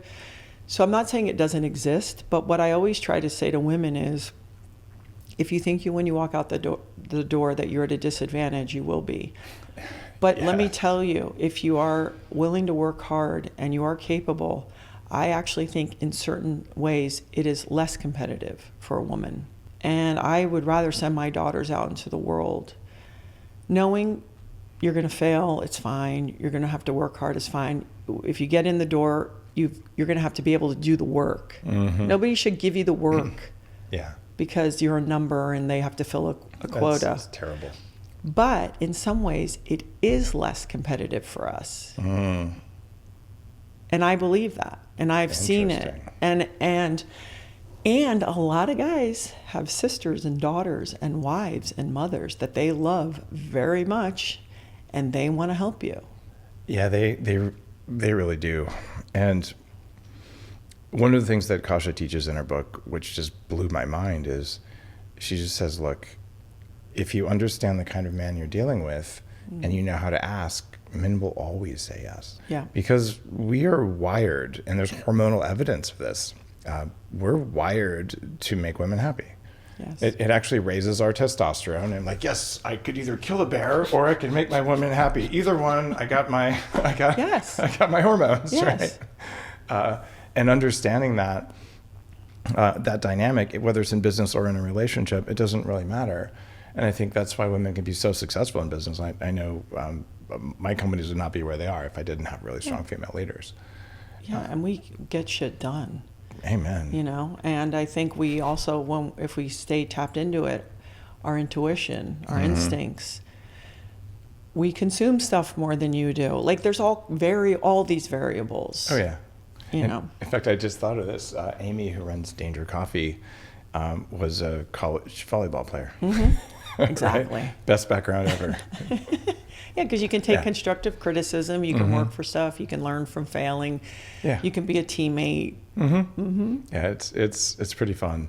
So it's cool to talk about being like a woman in leadership, but then there's also the side of being a famous woman. We talked about fame earlier in our discussion here, but is fame different for women versus men? I don't know. You know, I have to be honest. I have never felt famous. I know the feeling. I don't feel famous either. I'm just like, okay, I don't know what that means, but I feel like I do this job that is forward facing.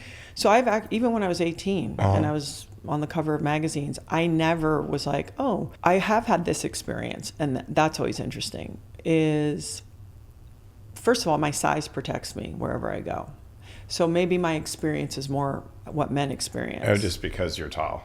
Yeah. Like people aren't going to try to get on me. I'm not an actress who's in your living room every day.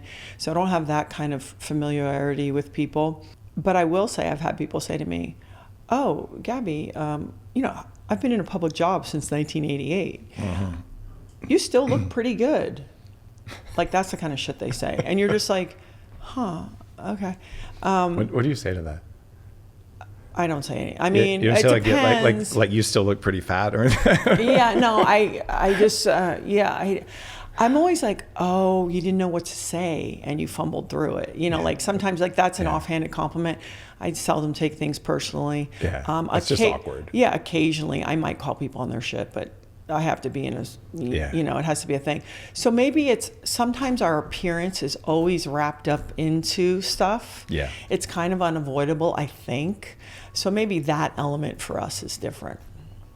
Yeah, I've learned to just enjoy being objectified on the rare times it happens. 'Cause, Yeah, go. I'm not used Why to it. not? I'm like, I used to be really fat. But you want to like look at some part of me and and be like, oh, okay, Yeah. do it. Yeah. But I think it's different for women because you get it all the time. Yeah, and it's listen, aging is a very interesting thing that I'm certainly not going to fight, and I'm doing the best that I can. But I think for women, I've talked a little bit about this, where it's like you move into spaces. So when you're in procreating time, or actually think about teenagers, right? You're moving into the space, then you move into like, okay, you're going to be a mother. Now I'm in the space of like, you said it, wise elder. I'm down with that. Yeah. I got no problem. And as long as Laird wants to keep having sex with me, I'm fine. Do you know what I mean? Like at some point, I don't need the world to want to have sex with me. Yeah. I'd like my partner to want to have sex with me. And so, yeah.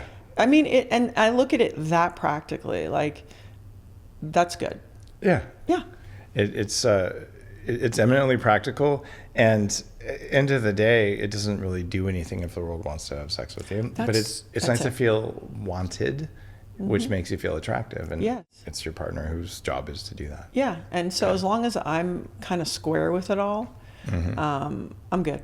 Are you on hormone replacement therapy? I am. I started about maybe 6-7 months ago. Oh, just recent. Okay. Yeah, I still have my cycle. Wow. Yeah, I know. A little healthy there. I don't know about that. Sometimes you feel it going. Your ovaries. I joke they're going like. I can just feel them going like, oh, okay, she's still going.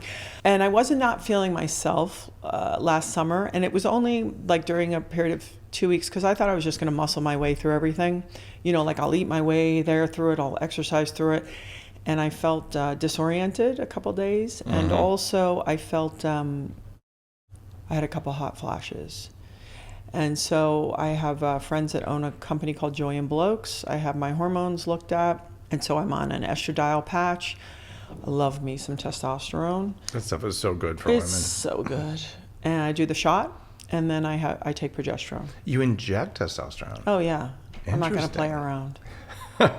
How often do you inject? Once a week. Okay. And Laird is very nice when he's playing my doctor. He'll pinch one side of my glute really hard and then just go doink, and you never feel it. Yeah. So it's very easy. I prefer that than all the creams and stuff. I don't want that. Do you know about Scream Cream? No. Screen? Scream. Oh, what's that? You're new to testosterone. Where do you put it? Someone has to tell you about this. No, it might as well be me. Yeah. It's a compounded testosterone cream. Yeah. It has a very small dose of testosterone. It won't replace the injection or okay. other creams. But Where do you put it? you put it right on the vulva. Yeah, I was going to say you put it on your... And it causes insane vasodilation. And they oftentimes put oxytocin in it as well. Yeah. And so a lot of times when women mid-50s, Yeah. you go on hormone replacement therapy, you get a prescription for Scream Cream. I think it's great. And it really just adds a level of depth to intimacy that's pretty incredible. Well, because you figure that's perfect timing, is if things are getting harder for you in certain ways, if you can also make it more enjoyable, then people are going to be like, I would like to have sex. Yeah. You want sex to feel good. And it kind of drives me nuts because people are like, oh, estrogen is for women and testosterone's for men. I'm like, you have 4 times more testosterone than estrogen as a woman. Yes. Right. And then for men, if we have no estrogen, we can't get erections and we get dementia. So I kind of feel like these are human hormones and we just need the right dose. But gendering them isn't good. No. Yeah. Well, I think exactly. And I'm a big advocate of testosterone because actually my first introduction to testosterone was not these shots. I actually took it. I got COVID in January of 20 from a guy from Singapore when I was in Hawaii. So it was very early. Pretty rigorous strain. Both Laird and I got it. He went heliboarding in Alaska and I came home. And after that, and it took me a while to admit it, I got AFib. But it was simultaneously to midlife, 50. Yeah, right. So a doctor that I work with said, you might want to try a little testosterone. I took it in the pill form to bring some buoyancy because it was coming later in the night. He goes, you're probably training too hard. Yep. You're having some effects from COVID and you're going through, a form of menopause. Yeah. It's very common. It helped me right away. Wow, testosterone, not thyroid, help with AFib. That's so cool. Yeah. You on thyroid too?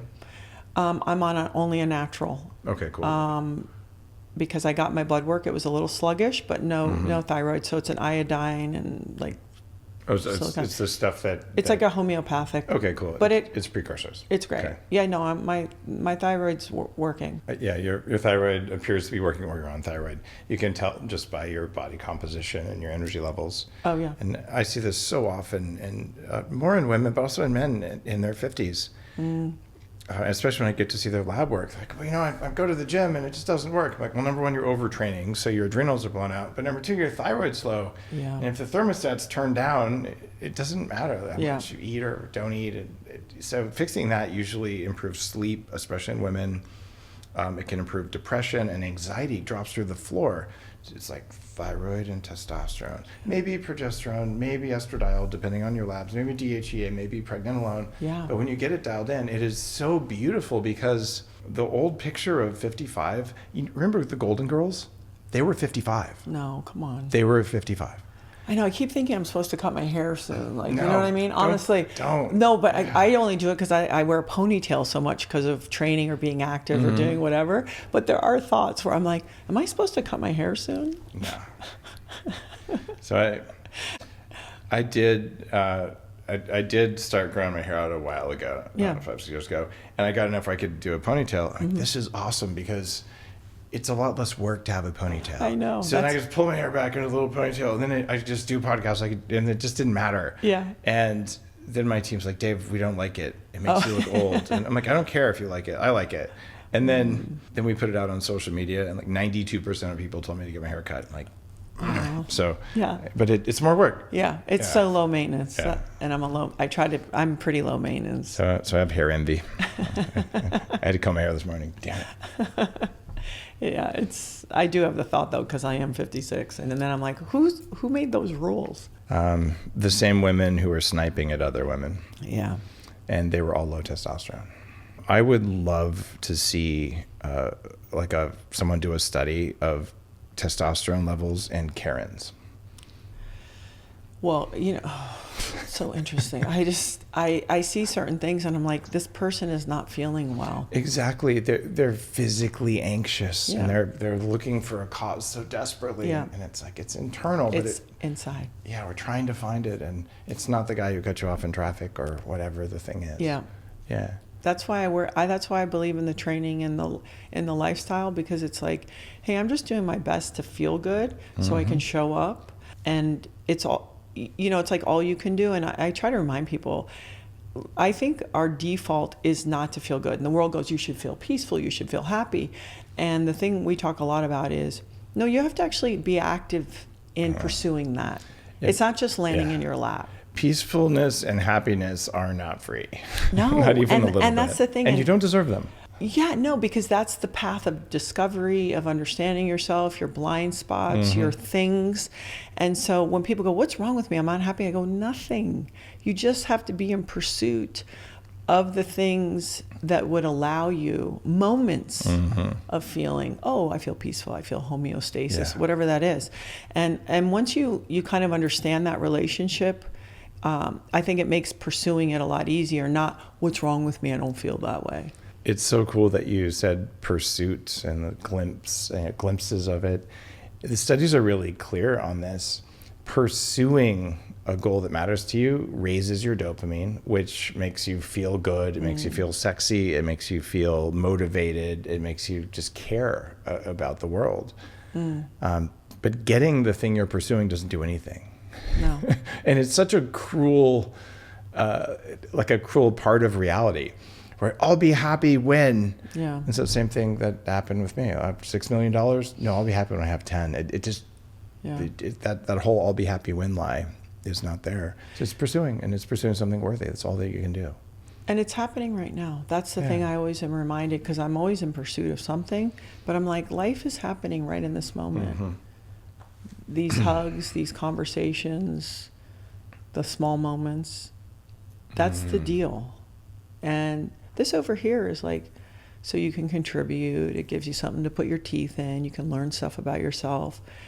But life is, here it is. And it's, parts of it are really quiet.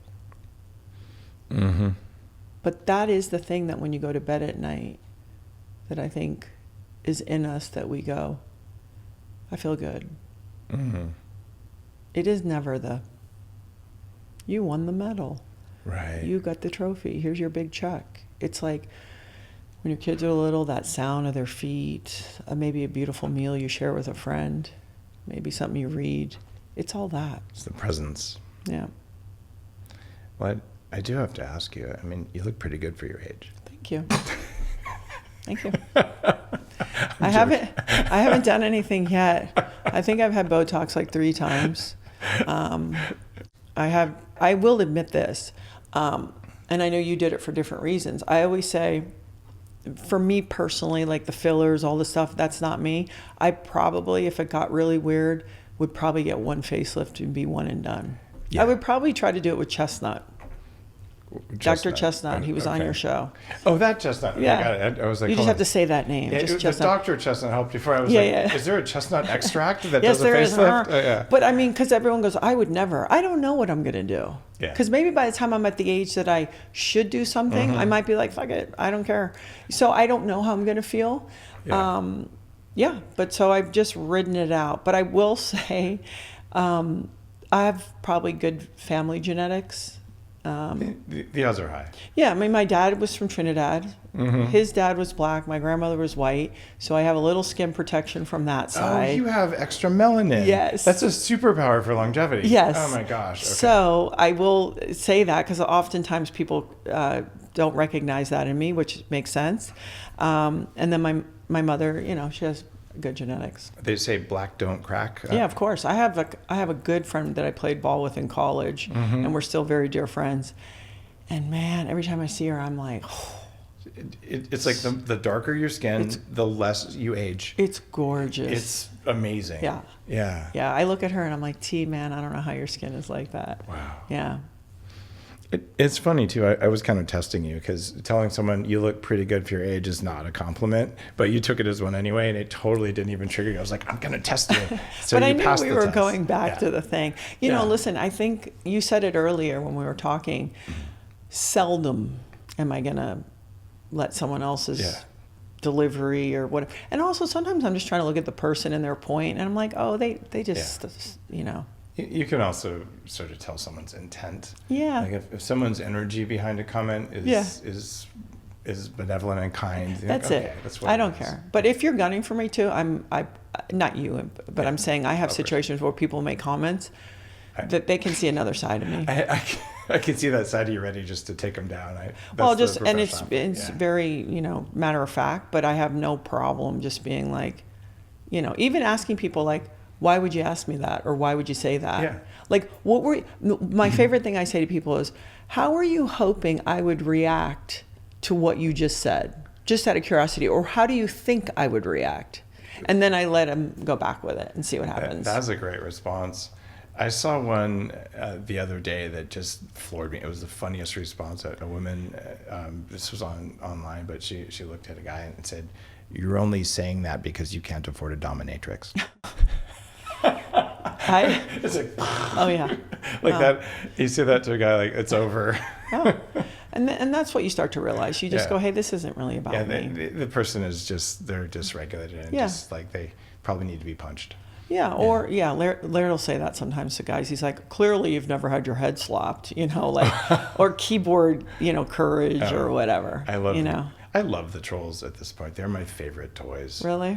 Yeah, I learned a lot from Joe Rogan and all that experience, but now every time they do it, they're all just playing out 7th grade bullying. Yeah. So my response is always, that's not what your mom said. Yeah. Right? And it's so juvenile, but then they actually get offended. And everyone else, the 95% of normal followers, they're all just giggling and liking the comment. Mm-hmm. And then the person's like, well, that wasn't very mature. And I go, well, hold on. I thought we were in 7th grade bullying. Like, it's your turn. Like, I'm rubber, you're glue. Yeah. Like, let's do the let's fun. Get into it. Right? And then it just diffuses the anger usually. And it also in us. Yeah. It helps. Yeah. Yeah. Laird used to tell guys out on the water, I realized that comment or that thing you said was just a, result of bad parenting.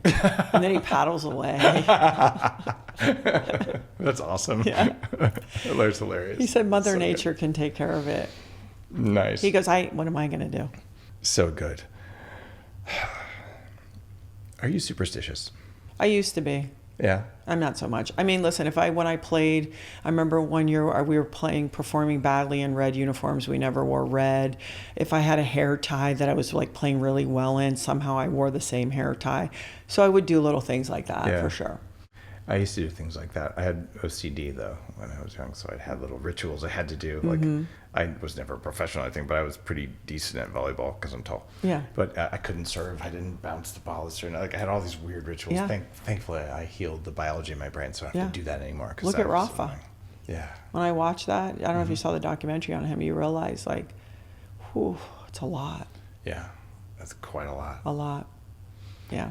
So why do you have the evil eye protection on your necklace? I never wear jewelry that isn't either really meaningful, like my wedding band. These bracelets are from where I grew up in the Caribbean, or it's a gift. And I don't change my jewelry. I wear it until it breaks or I lose it. This has all my children's name and Laird name on the back. Aww. It was given to me by a group of women that oftentimes when I train, I'll invite my friends, and so it was a gift. And I like the color. But I'm not looking for protection. I feel protected, and I use prayer, and I know that if I can just listen and follow the simple instructions, that I'll arrive hopefully where I'm supposed to. So you put the meaning in your jewelry. I like that. Yeah. Okay. I've found that it is possible for powerful people to make jewelry that actually can be additive or mildly protective, but I believe that it has to work with your energy field, and you have to do the work anyway. It's not going to do it for you, but it's I believe enhancing. that. And you know what? Sometimes maybe like even with certain crystals and things, of course, right? But sometimes it's also just a reminder. Like when you see it, it's like, yes, these things do have power, of course, but also it's like, oh yes, what does this represent to me? What would I, and sometimes even just the cue maybe is good too. Yeah, just to be mindful. I love that. What's the Hamilton House? Oh, thank you. So we used to have a business called XPT, which we're no longer involved with, and the Hamilton House.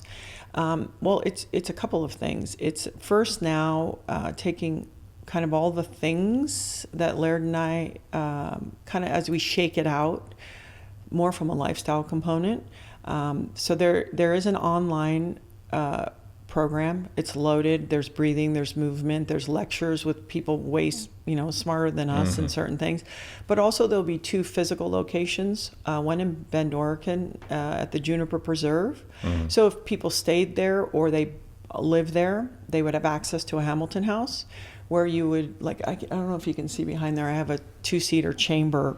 So there'll be the best in class red beds and hyperbaric chambers. You could get your blood work done, but I'm not looking to get into the blood work space. I would like to be crowded. Yeah, I'd like to be a facilitator of of kind of everyday things that we've tested for a lot of years, that we go, yes, these work, but this, and so instead of people going to they can pool train, so there'll be one on Kauai and one at the Juniper Preserve. So as you know, everything is moving towards, how can I get you to stay here? How can I get you to buy here? And so in an effort to, and this is the Hamilton House. So if you came here on any day, there'd be people there training. They train for free. We joke, I go to the farmer's market and buy pallets of eggs.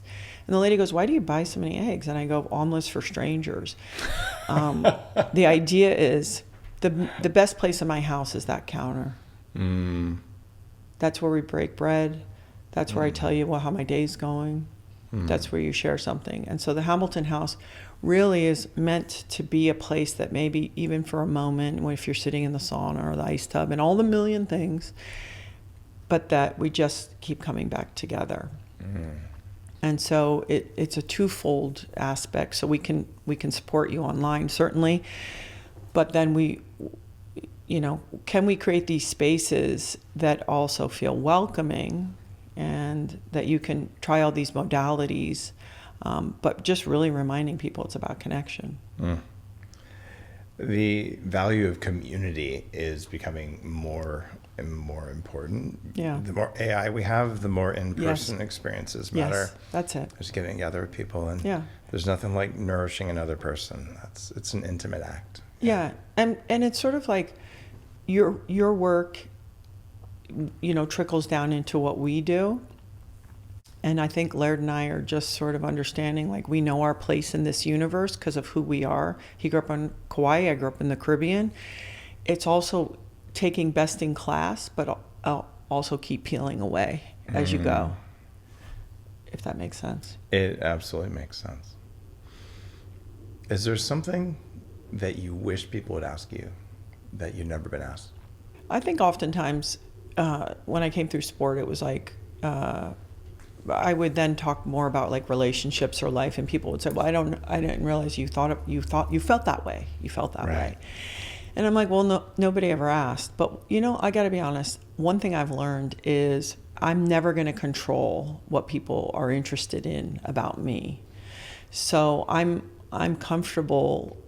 My daughters go through this too.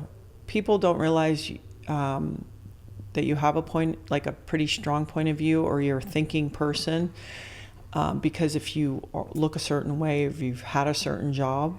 And I used to really wrestle with that when I was a young woman. But now I'm quite comfortable with people discovering me or not. But I would say that that's a much louder part of my personality than a 6'3" body that hit white balls and lifts dumbbells. Wait, are you actually 6'3"? Yeah. How did I not notice that? I don't know. It's because I'm 6'4". Everyone is down. I understand. I knew you were kind of tallish, but 6'3" is really tall. Yeah, How funny. Well, you got to be. If you want it, and now I would be small for the game. Really? Yeah. They're so incredible. Wow. Yeah, big and powerful.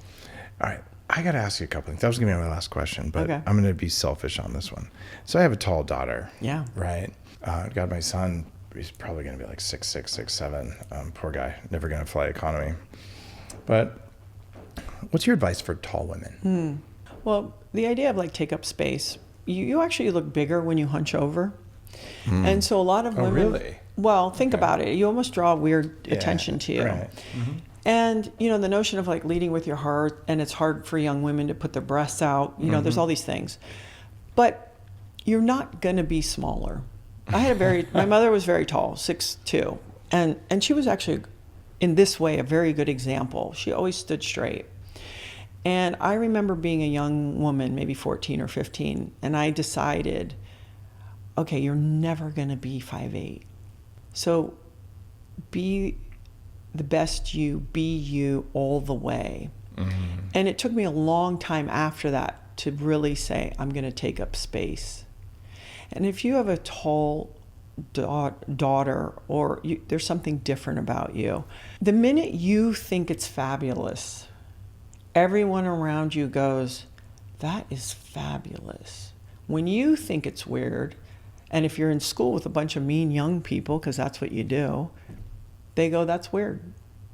But the minute you go, it's kind of badass. Whatever it is, whether it's your height or something unique about you, everyone goes, so cool.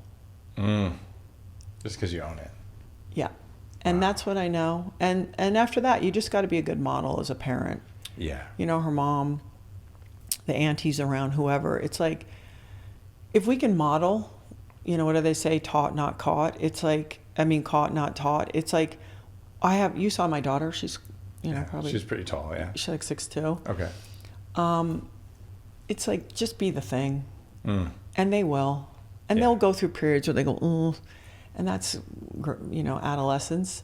But be the thing. You want to eat a certain way? Be the thing. You want to be kind and you want them to be kind? Be the thing. And I really see that, especially with daughters, because they're watching everything and they're listening to very little. One of my happiest moments as a dad was sometime around 9th grade. My daughter, we're going for a ride in the car, and she says, Dad, a lot of my friends really don't like their bodies, and I've noticed this. She said, they think their nose is too big, they think they're too fat, too thin, all the things. She said, so I thought about it really hard. I'm going, oh no, like what's coming? She said, I thought about it really hard, And I really like my body. It can do all kinds of interesting things. And just went back to being a teenager. Yeah. And I was just so, just kind of flabbergasted. Just, wow.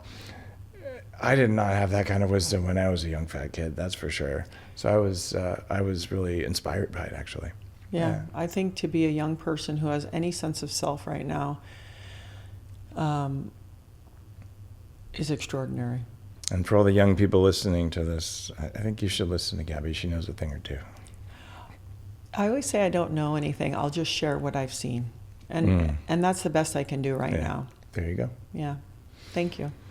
And thank you for being on the show in this cool double episode where we both got to interview each other in the same long thing. We'll include all the links to Hamilton House. Thank you. What other links would be important? That's great. Cool. Thank you. And thanks for having me in your home. I appreciate it. See you next time on the Human Upgrade Podcast.